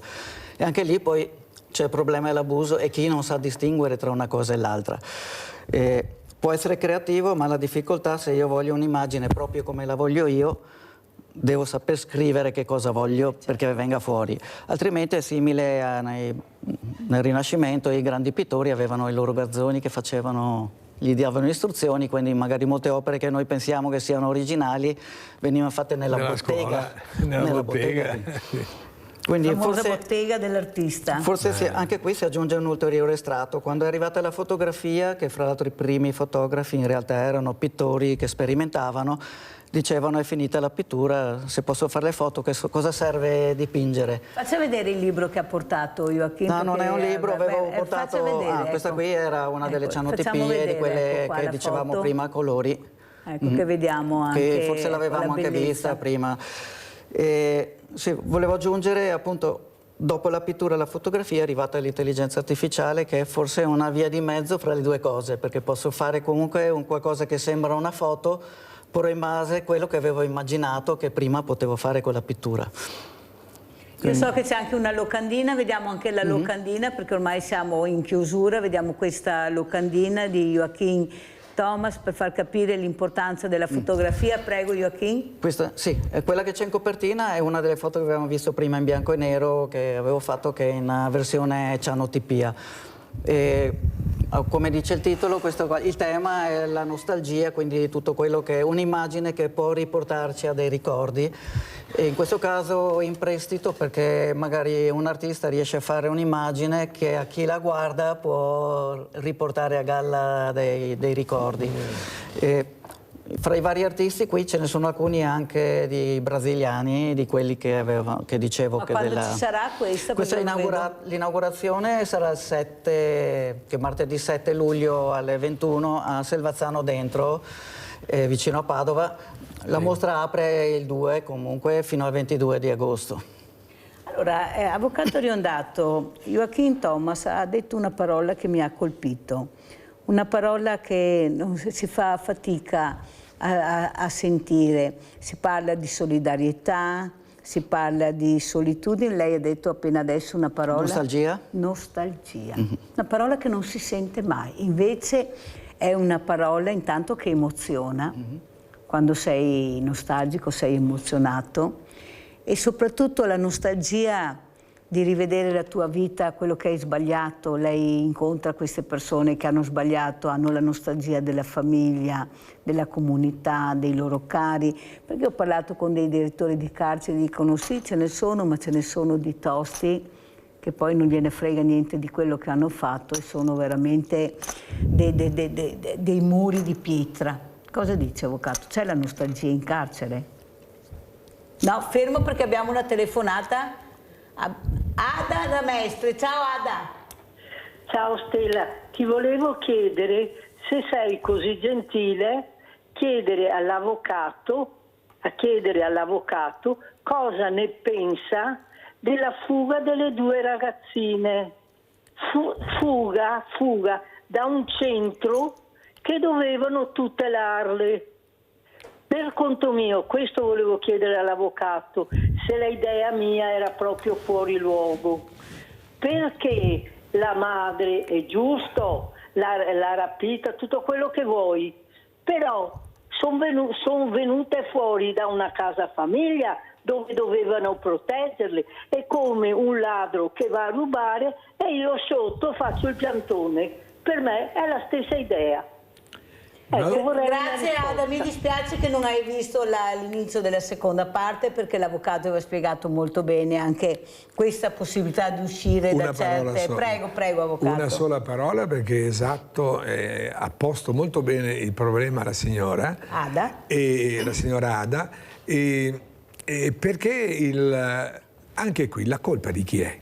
Non è degli operatori, è dei genitori, perché la madre di queste due bambine ha detto alla zia, presso cui le ragazze erano scappate, adesso bisogna conoscere bene la questione, usiamo questo termine perché se erano in comunità, sono scappate, è gravetta la cosa, no? E allora la colpa è della madre, la quale ha almeno da quello che si legge dai giornali, ha detto: non dite a nessuno che alla sorella, tu non dire a nessuno che le bambine sono là, poi tutta l'Italia si muove. alla ricerca, qui il colpevole è il genitore, non sempre è colpevole il sociale, molte volte siamo colpevoli anche noi. Sì, però uscire non è il primo caso che escono, vi ricordate quella ragazza che è morta poi perché era scappata da questa comunità, sì, però la mamma insomma anche non scappare, deve... ho capito io avvocato, la mamma sì, ma anche la comunità deve chiudere a una certa ora, non ci l'abbiamo già detto prima, ma lo ripetiamo perché Ada non l'ha sentito. Ecco, gli operatori, gli educatori, chi ha detto alle varie comunità, questa veniva da una casa famiglia dove solitamente c'è la famiglia intera, cioè dovrebbe esserci la mamma e i minori. Quello che è avvenuto un po' per la storia della casa nel bosco, eccetera. Ma tornando al caso delle 2 ragazze, sono scappate evidentemente in qualche modo eludendo l'attenzione che pure dovevano esserci, però non togliamo i controlli dove non c'erano. Insomma, le porte vanno chiuse, avvocato, in certe situazioni, non si devono aprire. Sono più che d'accordo. E basta, perché se la porta non si apre tu non esci. L'abbiamo già detto. E anche le finestre, a mio avviso, su queste situazioni. Perché? Ma non perché diventa un pericolo per loro. Nel momento che escono di notte o di giorno, diventa un pericolo. Ho fatto il caso io proprio all'inizio, forse la signora non ha sentito, però qui c'è stata l'ulteriore negligenza da parte della madre che dice non dite dove sono, dove non sono. Tutta Italia era movimentata, è stata movimentata per 2, 3, 4 settimane, non mi ricordo, e perché bastava dire le ragazze sono là, recuperatele, si sospendono ricerche, gente che lavora, gente che va in cerca di una che non c'è. Ma anche quello che sconvolge, che questa donna che le teneva in casa ha detto rifarei tutto quello che ho fatto, perciò non si rende neanche conto. Questo è gravissimo. Di quello che ha fatto. Non solo la mamma, ma anche la zia che li teneva. Io rifarei tutto quello che ho fatto. Sì, ha ragione signora. Prego, volevo aggiungere Thomas. una cosa velocissima legando questa cosa qui con le carceri. Prima è quello che dicevamo della cultura e dell'arte. Sarà ormai più di una decina, forse 10-15 anni fa, col carcere minorile di Treviso avevano organizzato per diversi anni di fila una cosa che si chiamava Codice a sbarre, che era una mostra fatta sia dai ragazzi del carcere e in tutte le scuole della provincia. E alla fine c'era una mostra a Casa ai Carraresi e c'erano delle opere molto belle sul tema microcriminalità. Joachim, ormai siamo in chiusura, come vuole salutarci? Con quale messaggio? Sempre naturalmente del suo lavoro e della fotografia. Vediamo anche qualche altra foto per cortesia, grazie. Così. Vediamo se c'è qualche ulteriore commento da aggiungere. Vediamo, ecco qua. Questo qua è uno degli ultimi, anzi l'ultimo artista che fa le murrine a mosaico a Venezia, che comunque abita a Treviso. Abbiamo fatto uno shooting fotografico, anche questo qui è tutto vetro di Murano, c'è uno stilista di Bologna e lui in una casa a Venezia, e poi abbiamo fatto queste foto che lui adesso in questi giorni è a Berlino, alla Fashion Week di Berlino lui. Sì, queste sono tutte opere di vetro. Anche a me piace molto il bianco e nero, anche se in questo caso ovviamente i colori servono. Io amo il bianco e nero, non c'è niente da fare. Anche se in questo caso, questo è tutto di vetro, sono una specie di fiori di vetro con il gambo fra l'altro che si muove. Mentre parlare di Murano o di Murano, cioè il colore è fondamentale. Queste opere, gli orecchini, lui è l'ultimo al mondo e suo padre prima di lui a fare questo tipo di tecnica di praticamente un mese di lavoro per creare l'immagine. Vengono fatte praticamente a pixel, fili di vetro colorati infilati in un cilindro e poi si va in fornace, si tira finché diventano molto più piccoli, col pericolo di rompere tutto quello fatto in un mese. Scusate, questa è genialità, perché questi siamo arte veneziana. Non a caso siamo i migliori nel mondo come design, i migliori nel mondo siamo come design. Pensate. Al mondo che fa questa tecnica qui. In realtà sono state poche decine dall'800 a oggi fare questo tipo di... Però vedere anche lì in studio da lui il lavoro certosino, ci vuole un mese per creare l'immagine e poi bastano 5 minuti eventualmente a perdere tutto in fornace. Pensate che lavoro incredibile. Grazie, veramente grazie a Joachim Thomas di essere stato con noi, grazie all'avvocato Pierluigi Riondato. Non so se vuole fermarsi 10 minuti perché ho ospite Chiara Boscolo Bozza, che è la tesoriera del Consiglio regionale dell'Ordine degli Assistenti Sociali del Veneto, se vuole salutarla. Grazie allora a Joachim Thomas. Grazie. Pubblicità. Grazie all'invito.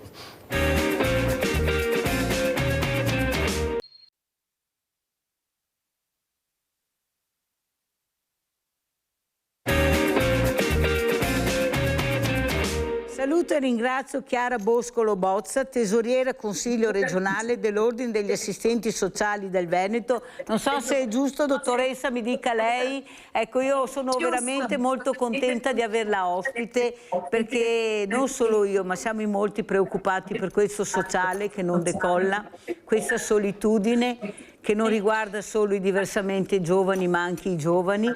Potremmo fare tante cose con loro, tanti progetti scartati, progetti validissimi, vanno avanti progetti che non risolvono il problema. Allora, dottoressa, cosa ci racconta? Perché i progetti buoni, quelli che potrebbero aiutare, non vengono presi in considerazione? Se non fai parte di cerchi magici, non riesci ad entrare in certi tavoli, in certi circoli.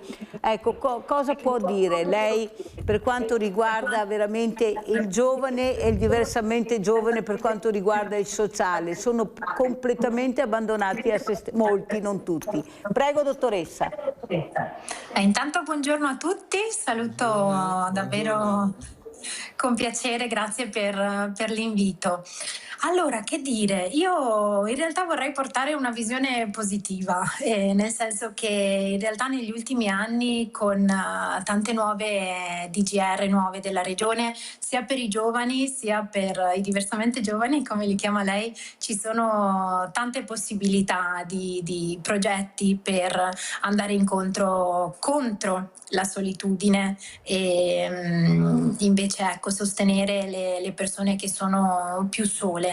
Certamente è un grande tema questo che preoccupa tutti gli operatori del sociale, non solo gli assistenti sociali, e ci sono anche tante belle iniziative nuove come i centri estivi, adesso li chiamano non solo per i ragazzi ma anche per i ragazzi di un tempo.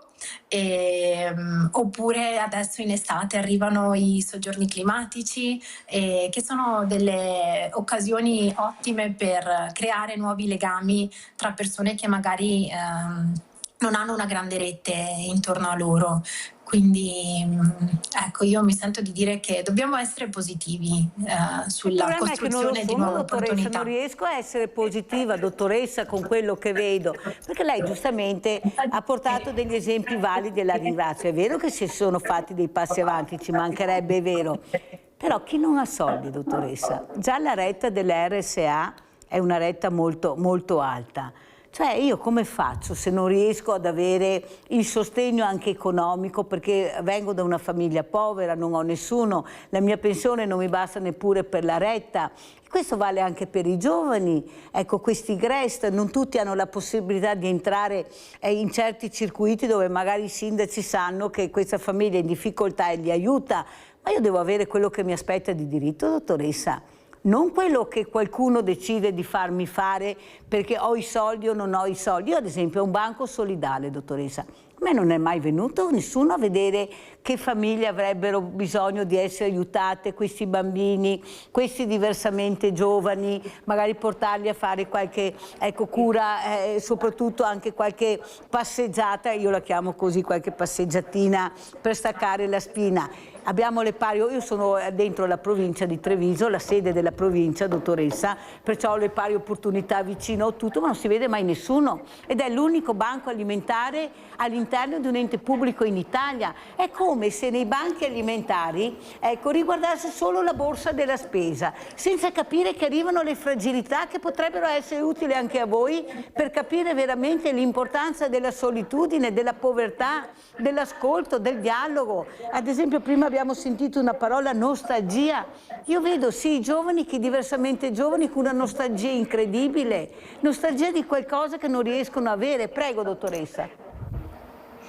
Sì, allora diciamo che iniziative se ne potrebbero pensare e organizzare di diverse, e sicuramente adesso anche insomma con questo periodo in cui è particolarmente caldo mi viene da dire ad esempio i musei piuttosto che le biblioteche sono dei bei luoghi aggregativi dove giovani e diversamente giovani si possono incontrare e mettere in relazione, perché penso che sia un valore veramente aggiunto quello di mettere in relazione i giovanissimi assieme ai nonni che gli possono regalare delle storie e dei valori di cui insomma abbiamo bisogno, e abbiamo bisogno di valorizzare le storie dei nostri nonni, appunto.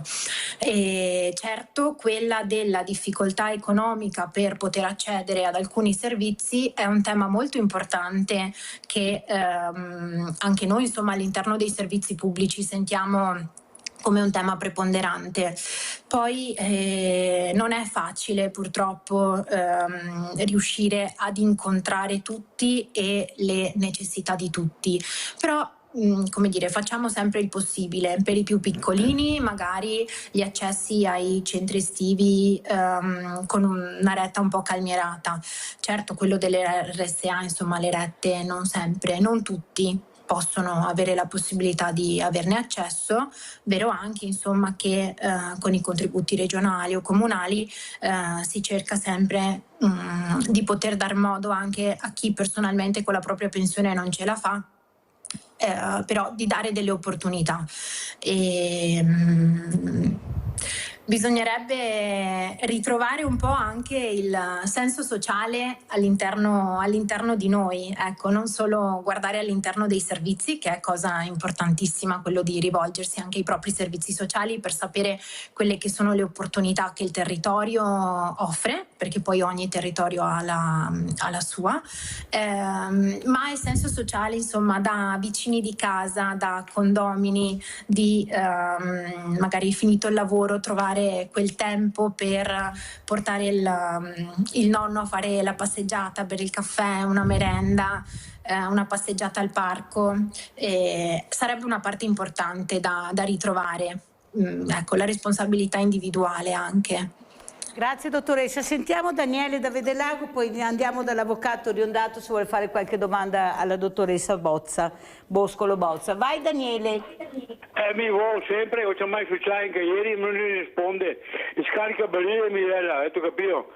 Ecco, una nonna qua di 92 anni, 93 ormai, che non vede suo nipote. Ma è possibile una roba del genere? Ma ti succede, cosa fai? Fa una trasmissione che vengono lì assieme a Salvini e Zaia, che mettiamo a posto le robe, perché quando si può venire avanti così, mettiamo i sociali, mio figlio, lo facevo vedere che ormai ha 18 anni.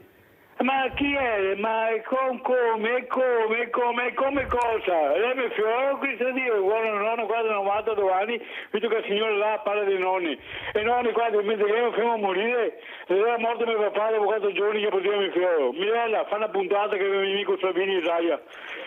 Hai una situazione talmente delicata la tua che è meglio che te stai a casa. Io saluto invece quella nonna che ci guarda sempre, dottoressa di 92 anni, che è la mamma di Daniele. Ecco, e veramente sono dei passaggi molto delicati che io non posso fare, Daniele, però veramente qualcuno dovrebbe anche vedere che ci sono delle fragilità veramente con un grande punto di domanda da ascoltare. Avvocato Riondato, cosa vorrebbe chiedere alla dottoressa Boscolo Bozza? Buonasera dottoressa. Buongiorno, no, buonasera avvocato. Buongiorno. Che noi pensa che siamo sera. Scusi, siamo in diretta. Quindi. Siamo in diretta. E volevo dire questo. Abbiamo tutti la bocca piena di valori, di rispetto di questo, rispetto dell'altro, soldi in tasca, nessuno.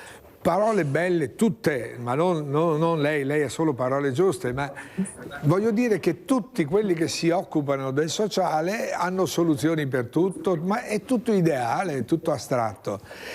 Ripeto, lei non c'entra assessore, anzi complimenti per il suo lavoro e mi saluti il presidente avvocato Alberti.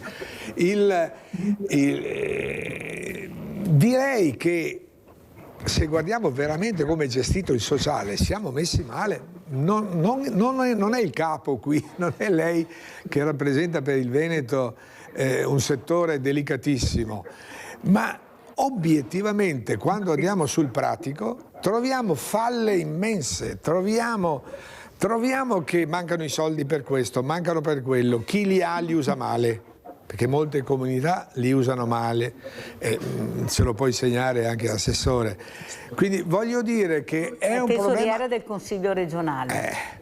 Sono i soldi che mancano anche al privato che voglia avvicinarsi a una cooperazione con i servizi, perché veramente sono dedicati, sono molti nel territorio. Molte le comunità, c'è la comunità per la madre e il bambino, c'è la comunità di famiglia, c'è la comunità per il recupero, c'è per tornare, cioè per consentire ai minorenni, perché sono per i minorenni questi, soprattutto le comunità, per curare il reinserimento nella loro famiglia, che è una cosa difficilissima, però chi si dedica a questo sono pochi operatori. Io non dico sono tutti bravi, però ci sono anche tante lamentele, come è nell'ordine delle cose, e ne parlavamo prima, il caso delle 2 ragazze. Lì è evidente che c'è la responsabilità. Lo ripeto, perché penso che la dottoressa non lo sappia cosa succede con queste 2 ragazze in una comunità. Queste 2 ragazze scappano dalla comunità, sono giovani, finiscono nella casa di una zia, sorella della madre. La madre si raccomanda, credo che il fatto sia noto in cronaca, no? E la mamma si raccomanda di non avvertire nessuno che sono nascoste dalla zia. La zia finisce per dire io rifarei tutto quello che ho fatto, vuol dire che prima cosa gli operatori si sono lasciati scappare le ragazze. Una cosa non possibile perché ore 24 devono essere presenti almeno 1, almeno 2, non lo so, dipende dalle dimensioni della comunità. E quindi colpa degli operatori, se vogliamo parlare di colpe, colpa della madre che sa che sono scappate e colpe della zia che fa da, vorrei usare un termine che è troppo duro, che comunque fa da ospite, da ospitante di queste 2 ragazze che tutta l'Italia sta cercando. Dottoressa, prego. Sì, allora è un tema molto complesso e anche delicato. Quello che noi alle famiglie cerchiamo sempre di dire è che dobbiamo fare squadra per il bene e per il futuro dei loro figli e dei giovani, comunque dei bambini e dei ragazzi. Certo dispiace, ma sentire che questa mamma ha chiesto di tenere nascosto, che la zia rifarebbe tutto ciò che ha fatto, perché insomma, noi speriamo sempre che le famiglie si fidino di noi. E poi le comunità, all'interno delle comunità io insomma ho avuto modo di lavorare sempre con ottimi servizi e ahimè ogni tanto succede che qualcuno dei ragazzi si allontani senza avvisare e ecco, in questo caso insomma per giorni si è protratta l'assenza delle ragazze e l'importante ecco sarebbe, come ho detto, di riuscire a fidarsi reciprocamente operatori dei servizi e famiglie e poter lavorare insieme, perché il nostro obiettivo comunque sempre supremo è che i bambini e i ragazzi stiano bene e se si può e se possibile stiano bene all'interno della loro famiglia. Senta dottoressa, però i conti non tornano, nel senso che io ho molti sindaci dove dicono che queste case comunità costano tantissimo, questa mamma con questi bambini. Non è il caso, come diceva anche il professor Gerosa, di rovesciare la piramide, di investire sulla famiglia, di lavorare con i genitori invece di togliere i figli e soprattutto ancora nel 2026 la donna deve lasciare la sua casa, andare in una casa famiglia invece che l'uomo. È lei costretta a cambiare tutte le abitudini, per quasi sempre lei, poveretta, che deve allontanarsi con queste creature. Pensate che traumi, vuol dire rivedere tutta la tua vita. Io ho seguito un ragazzo, sa dottoressa, e lui continuava a scappare dalla casa di comunità, lo trovavamo nella sua casa fuori, mi diceva questa è la mia casa, io voglio stare qua, è scappato per ben 2 volte. Non le sembra che forse è da cambiare qualcosa, investire più, lavorare sulla famiglia? Abbiamo visto cosa è successo con la famiglia nel bosco, i contrari, i favorevoli, senza pensare che ci sono delle creature, per loro sono i loro genitori. Lavorare sulla famiglia, lei è tesoriera, ma perché non investire sulla famiglia? Ma se deve sempre investire su un qualcos'altro che non è la famiglia, o poco. Prego, dottoressa.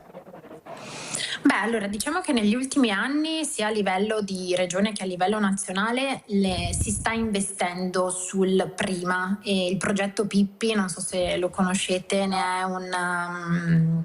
è una prova di questo, del fatto che ci viene chiesto come operatori di intercettare le famiglie con bimbi molto piccoli, nella fascia 0-3 anni, per poter lavorare, insomma, dove ci sono delle difficoltà, delle fragilità, delle vulnerabilità, a fianco alle famiglie, per far sì che non si debba arrivare ad allontanare i bambini, che comunque è una cosa spiacevole per gli operatori, prima, insomma, in primis.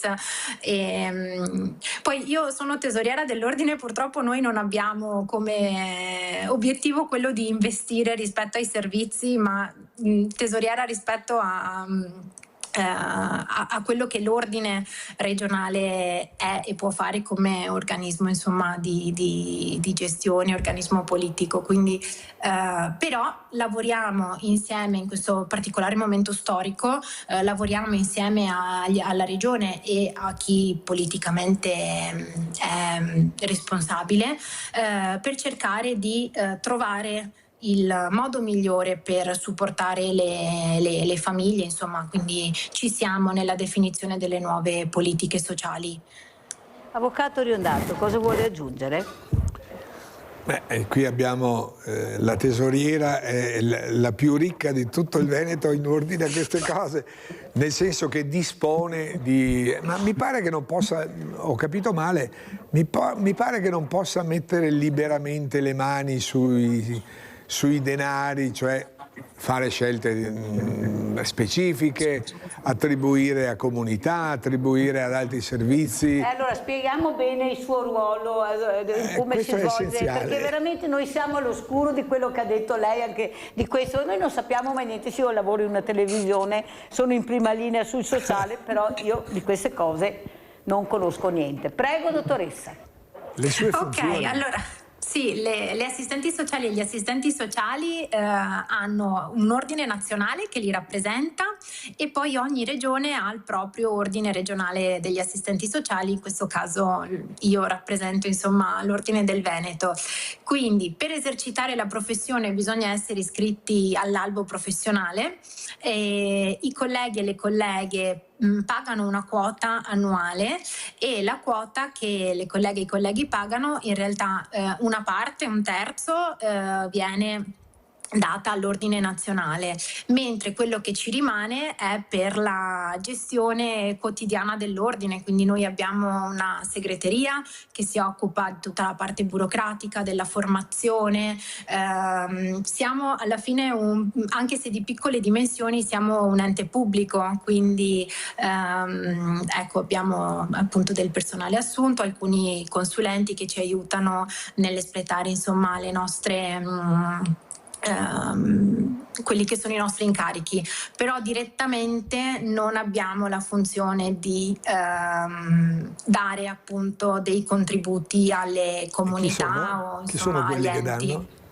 E sono quelli che danno, glielo dico io, è l'assessore sociale della Regione Veneto. È lui che destina i vari contributi, i vari soldi che poi vengono gestiti dalle associazioni. E sì, infatti io ho un banco solidale, dottoressa, e quello che mi meraviglio è che sono veramente allucinata, non solo io ma tutta la mia squadra che lavora nell'accoglienza, che dobbiamo riscrivere sempre le stesse cose, forse dobbiamo mantenere i burocrati, a questo punto non penso altro, rimettere sempre in circolo le quantità di cibo che raccogliamo, gli etti, i chili, i quintali. Io penso che il nostro ruolo è un altro, dottoressa. Il nostro ruolo sarebbe, dobbiamo scrivere tutto, quanti chili, quanti quintali, quante tonnellate ci arrivano durante l'anno, di tutta, sì, una burocrazia folle, l'età da 0 a 6, da 6 a 12, da 12 a 18, mentre secondo me il ruolo del Banco Solidale dovrebbe essere un ruolo di aiuto, di segnalare anche le fragilità, ma di cosa ci stanno facendo fare, dottoressa? Dottoressa, lo dico a lei, io non so se lei lo potrà fare, ma lo dirò anche al Presidente della Regione, se mai lo riuscirò a incontrarlo, perché quindi che penso sia anche difficile, però insomma io penso che la politica dove vuole arriva e dove non vuole non arriverà mai.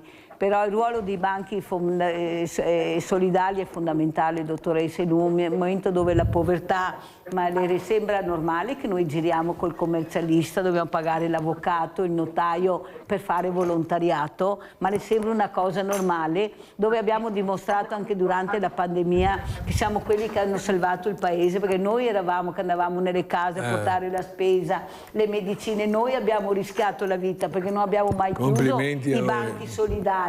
Eppure ci hanno trattato a pesci in faccia. Adesso ci sono questi ambiti sociali, territoriali, ho tutti i sindaci con le mani nei capelli, a parte qualcuno, sono anni che non parto, io sono terrorizzata che non diventi un altro carrozzone, e soprattutto ancora infieriscono sui presidenti delle associazioni, sempre più responsabilità, sempre più soldi, perché paghiamo per fare questo, dottoressa, ma ci rende conto? Prego, dottoressa. Sì, io insomma ho tanta stima per chi lavora nei banchi solidali, negli empori solidali, sono delle risorse preziosissime che insomma a fianco al servizio sociale riescono davvero ad aiutarci per raggiungere anche chi il servizio non riesce a raggiungere, perché magari c'è un po' di timore sempre di arrivare al servizio sociale, invece le associazioni che sono presenti nel territorio riescono ad arrivare a mettersi vicino veramente a tanti, e quindi veramente grazie del lavoro che fai e che fate. E certo siamo dentro a una macchina burocratica veramente grande e importante che rallenta sicuramente la possibilità di mettersi a fianco a chi ha bisogno e di aiutarlo. Dottoressa, le faccio una parentesi, ma lo sa che io per fare la firma digitale, lo dico tutte le mattine, ci ho impiegato 15 giorni perché dalle poste non riuscivano a darmi il servizio.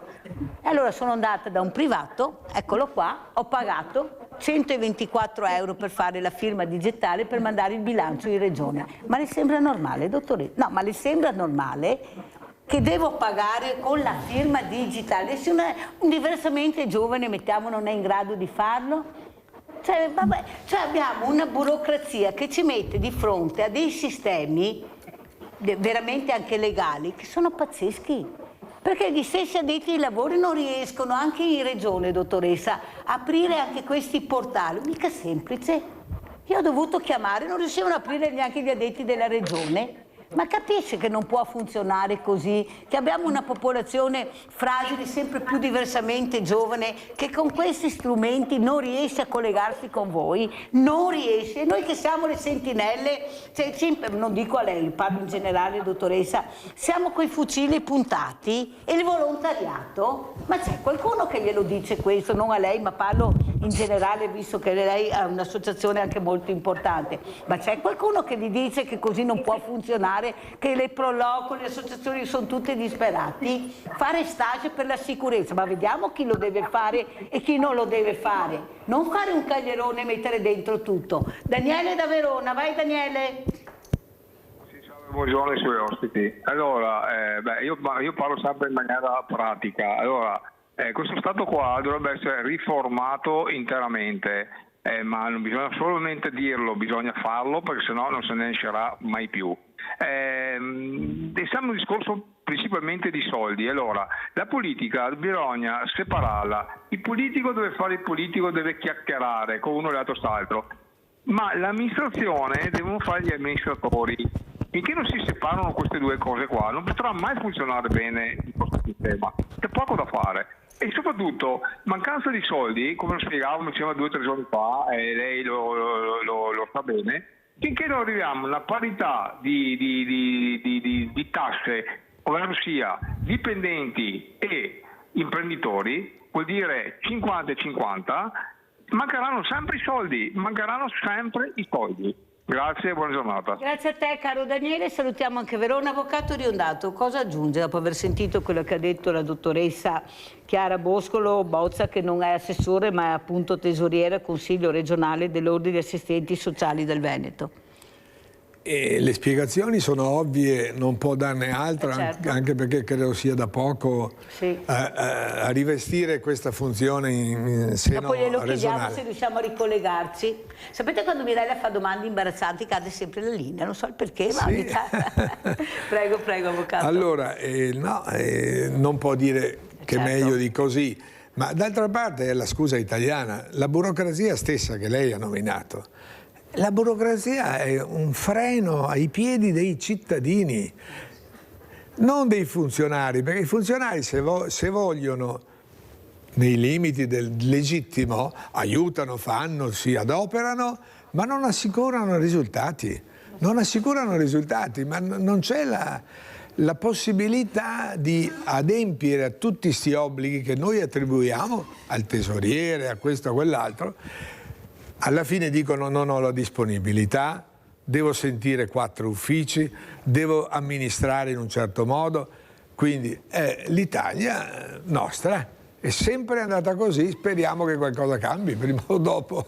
Maurizio da Conselve. Ciao Mirella e buongiorno ai tuoi ospiti. Ciao Maurizio. Volevo parlare con la dottoressa e tu adesso Mirella interverrai. Allora, dottoressa, mi riferisco a lei. Io nel mio caso nel 2019 i servizi sociali del comune, che non faccio nome, e la Mirella sa tutto, mi hanno messo in mezzo a una strada o perlomeno non mi sono venuti incontro nel momento più propizio. Ecco, questo è il discorso, quindi non sono tutti uguali i servizi sociali. Ci sono servizi sociali di serie A e servizi sociali per quanto riguarda i cittadini di serie B. Ok? Ecco, io in quel momento avevo bisogno di un alloggio e non mi sono venuti incontro. Ok? Mi hanno lasciato nella melma più profonda. Comunque va bene, non importa. Mi sono rialzato e naturalmente sto avendo una vita molto meglio di quella di prima. Alla faccia di chi naturalmente parlava male di me dietro le spalle. Ok? Perché ce ne sono stati tanti di personaggi che hanno parlato molto male dietro le spalle mie. Comunque adesso quando mi vedono per la strada io non li saluto. Ok? Comunque questo è un altro discorso. Comunque dottoressa, il discorso è questo: dovete essere, voi dei servizi sociali dovete essere più seri con le persone che hanno bisogno. Io non parlo di lei, per carità di Dio. Ecco, arrivederci, attendo vostre risposte, grazie. Non so se la dottoressa è ancora collegata. Allora, avvocato Riondato, come commenta? Ecco, questo cittadino che dice io... La cosa migliore che ha detto, che gli fa onore, è che ha risolto da solo, mi pare di aver capito, io non conosco le carte, non so, non ho sentito questo caso, forse l'avete trattato altre volte. Bene, ecco. Bravo, dice che se l'è tolta da solo.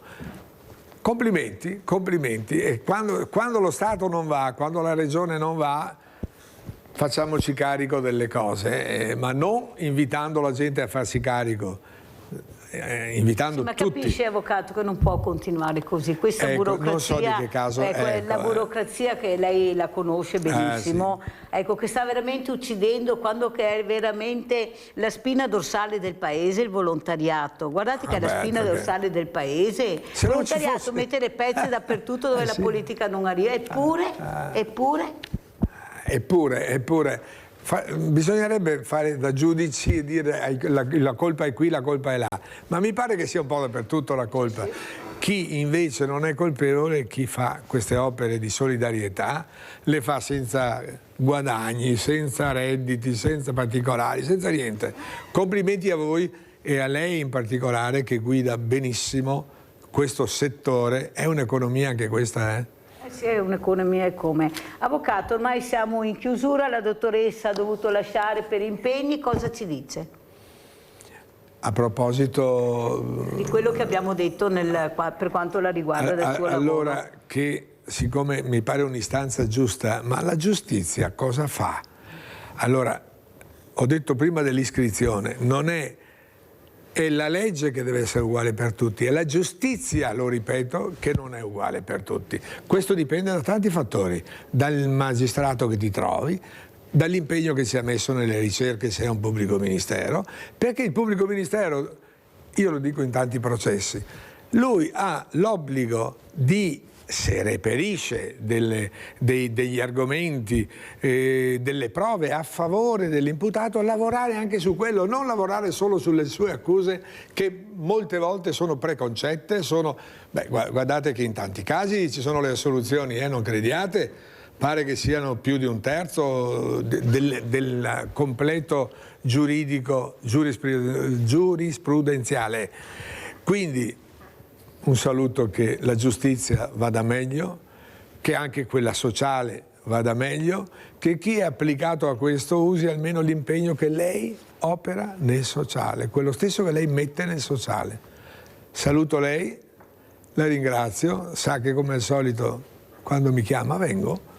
Io ringraziamo veramente l'avvocato Pierluigi Riondato, grazie di essere stato con noi. Saluto anche Chiara Boscolo Bozza, tesoriera del Consiglio regionale dell'Ordine degli Assistenti Sociali del Veneto. Speriamo ritorni un'altra volta, perché gli impegni veramente sono tanti, al mattino non è sempre facile. Grazie sempre anche a voi. Adesso andiamo a vedere il vostro assegno a chi è andato.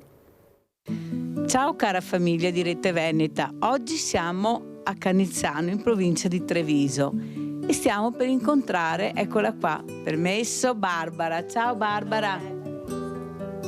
Grazie di essere venuta qua. Ecco, Grazie, ve la ricordate la Barbara? Lei ha chiesto aiuto per la sua bambina, oltre appunto che cercava anche un lavoro, perché le cure mediche e dentistiche, col problema che ha sua figlia, non riesce a pagarle non lavorando, avendo dei lavoretti precari. E si era rivolta a noi, e voi sapete che per la grande famiglia di Rete Veneta, quando ci sono minori, siamo sempre in prima linea, non c'è niente da fare. Praticamente mia figlia è affetta da una malattia genetica rara che si chiama melogenesi imperfetta. Io in questo momento non sono in grado di sostenere delle spese dentistiche, sono stata comunque aiutata dall'ospedale pediatrico di Trieste, però ci sono altri trattamenti che vanno fatti in privato e che non me li passa, si può dire, la mutua, insomma, e devo sostenerli io. Con questo problema della nipotina e la figlia che non ha lavoro e le amministrazioni non è che ci aiutano, i dentisti hanno il loro costo e quando ci troviamo di fronte a questi problemi ci cascano le braccia, ma purtroppo dobbiamo andare avanti perché la bambina ha diritto di essere curata per il suo venire, per il suo... Sentite cuore di nonna? Beh sì, insomma, sì, ecco. Che ha fatto anche un disegnetto alla Mirelluccia, una sirena hai fatto. Grazie. Leggi tu, dai. Grazie di tutto, Mirella. Cara. E adesso noi metteremo a posto i dentini? Sì. Ecco qua, allora l'assegno. Grazie a tutti i telespettatori, grazie a Rete Veneta, grazie Mirella. Un bacio. Grazie a tutti di cuore, grazie.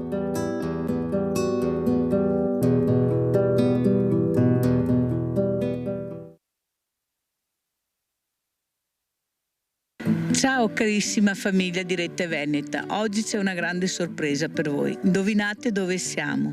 Siamo a Chiarano e siamo venuti a trovare Cecilia e Federica.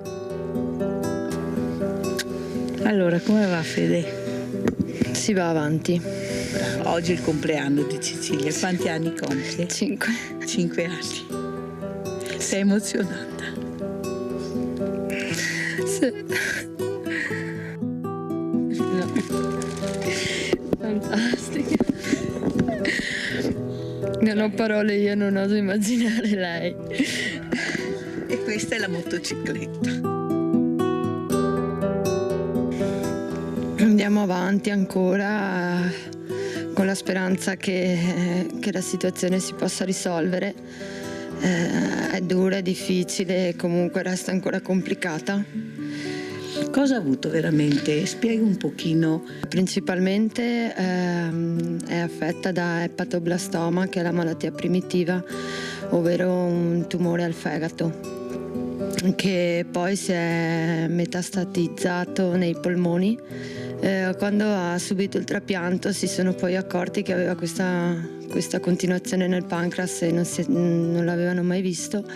Da lì quindi gli hanno fatto una resectomia anche pancreale parziale. Poi hanno voluto sperimentare per la prima volta al mondo un trapianto fatto su bambino, la prima volta al mondo, già stato fatto su adulti ma mai su bambini, di fare un autotrapiante delle cellule pancreatiche, le isole di Angeras, e quindi hanno portato il pancreas a Milano, hanno fecondato le cellule, le sue cellule ancora buone, quelle intanto che sono riuscite a recuperare, e da lì praticamente la mattina successiva gli sono state impiantate mentre era comunque intubata dal giorno precedente. E così adesso continuiamo con la camioterapia perché comunque c'è ancora la presenza di cellule e quindi... Cosa dicono i dottori primari, il trapiantologo, che non hanno mai visto una bambina? Reagire così, affrontare 4/5 operazioni in un mese e mezzo neanche. Lei dopo una settimana cosa vuole? Alzarsi in piedi? Sì. E giocare? E camminare addirittura. Vuole camminare, è vero? Sì. Chiudi gli occhi. Ecco qua, Fede. Hanno voluto darti un altro assegno perché sanno quanto tu hai bisogno in questo momento, che ancora tuo papà non lavora. Siete da soli, però non siete soli perché c'è la grande famiglia di Rete Veneta che vi è sempre accanto. Come sempre le parole continuano a mancarmi, se non fosse che posso solo ringraziare tramite Rete Veneta tutti voi e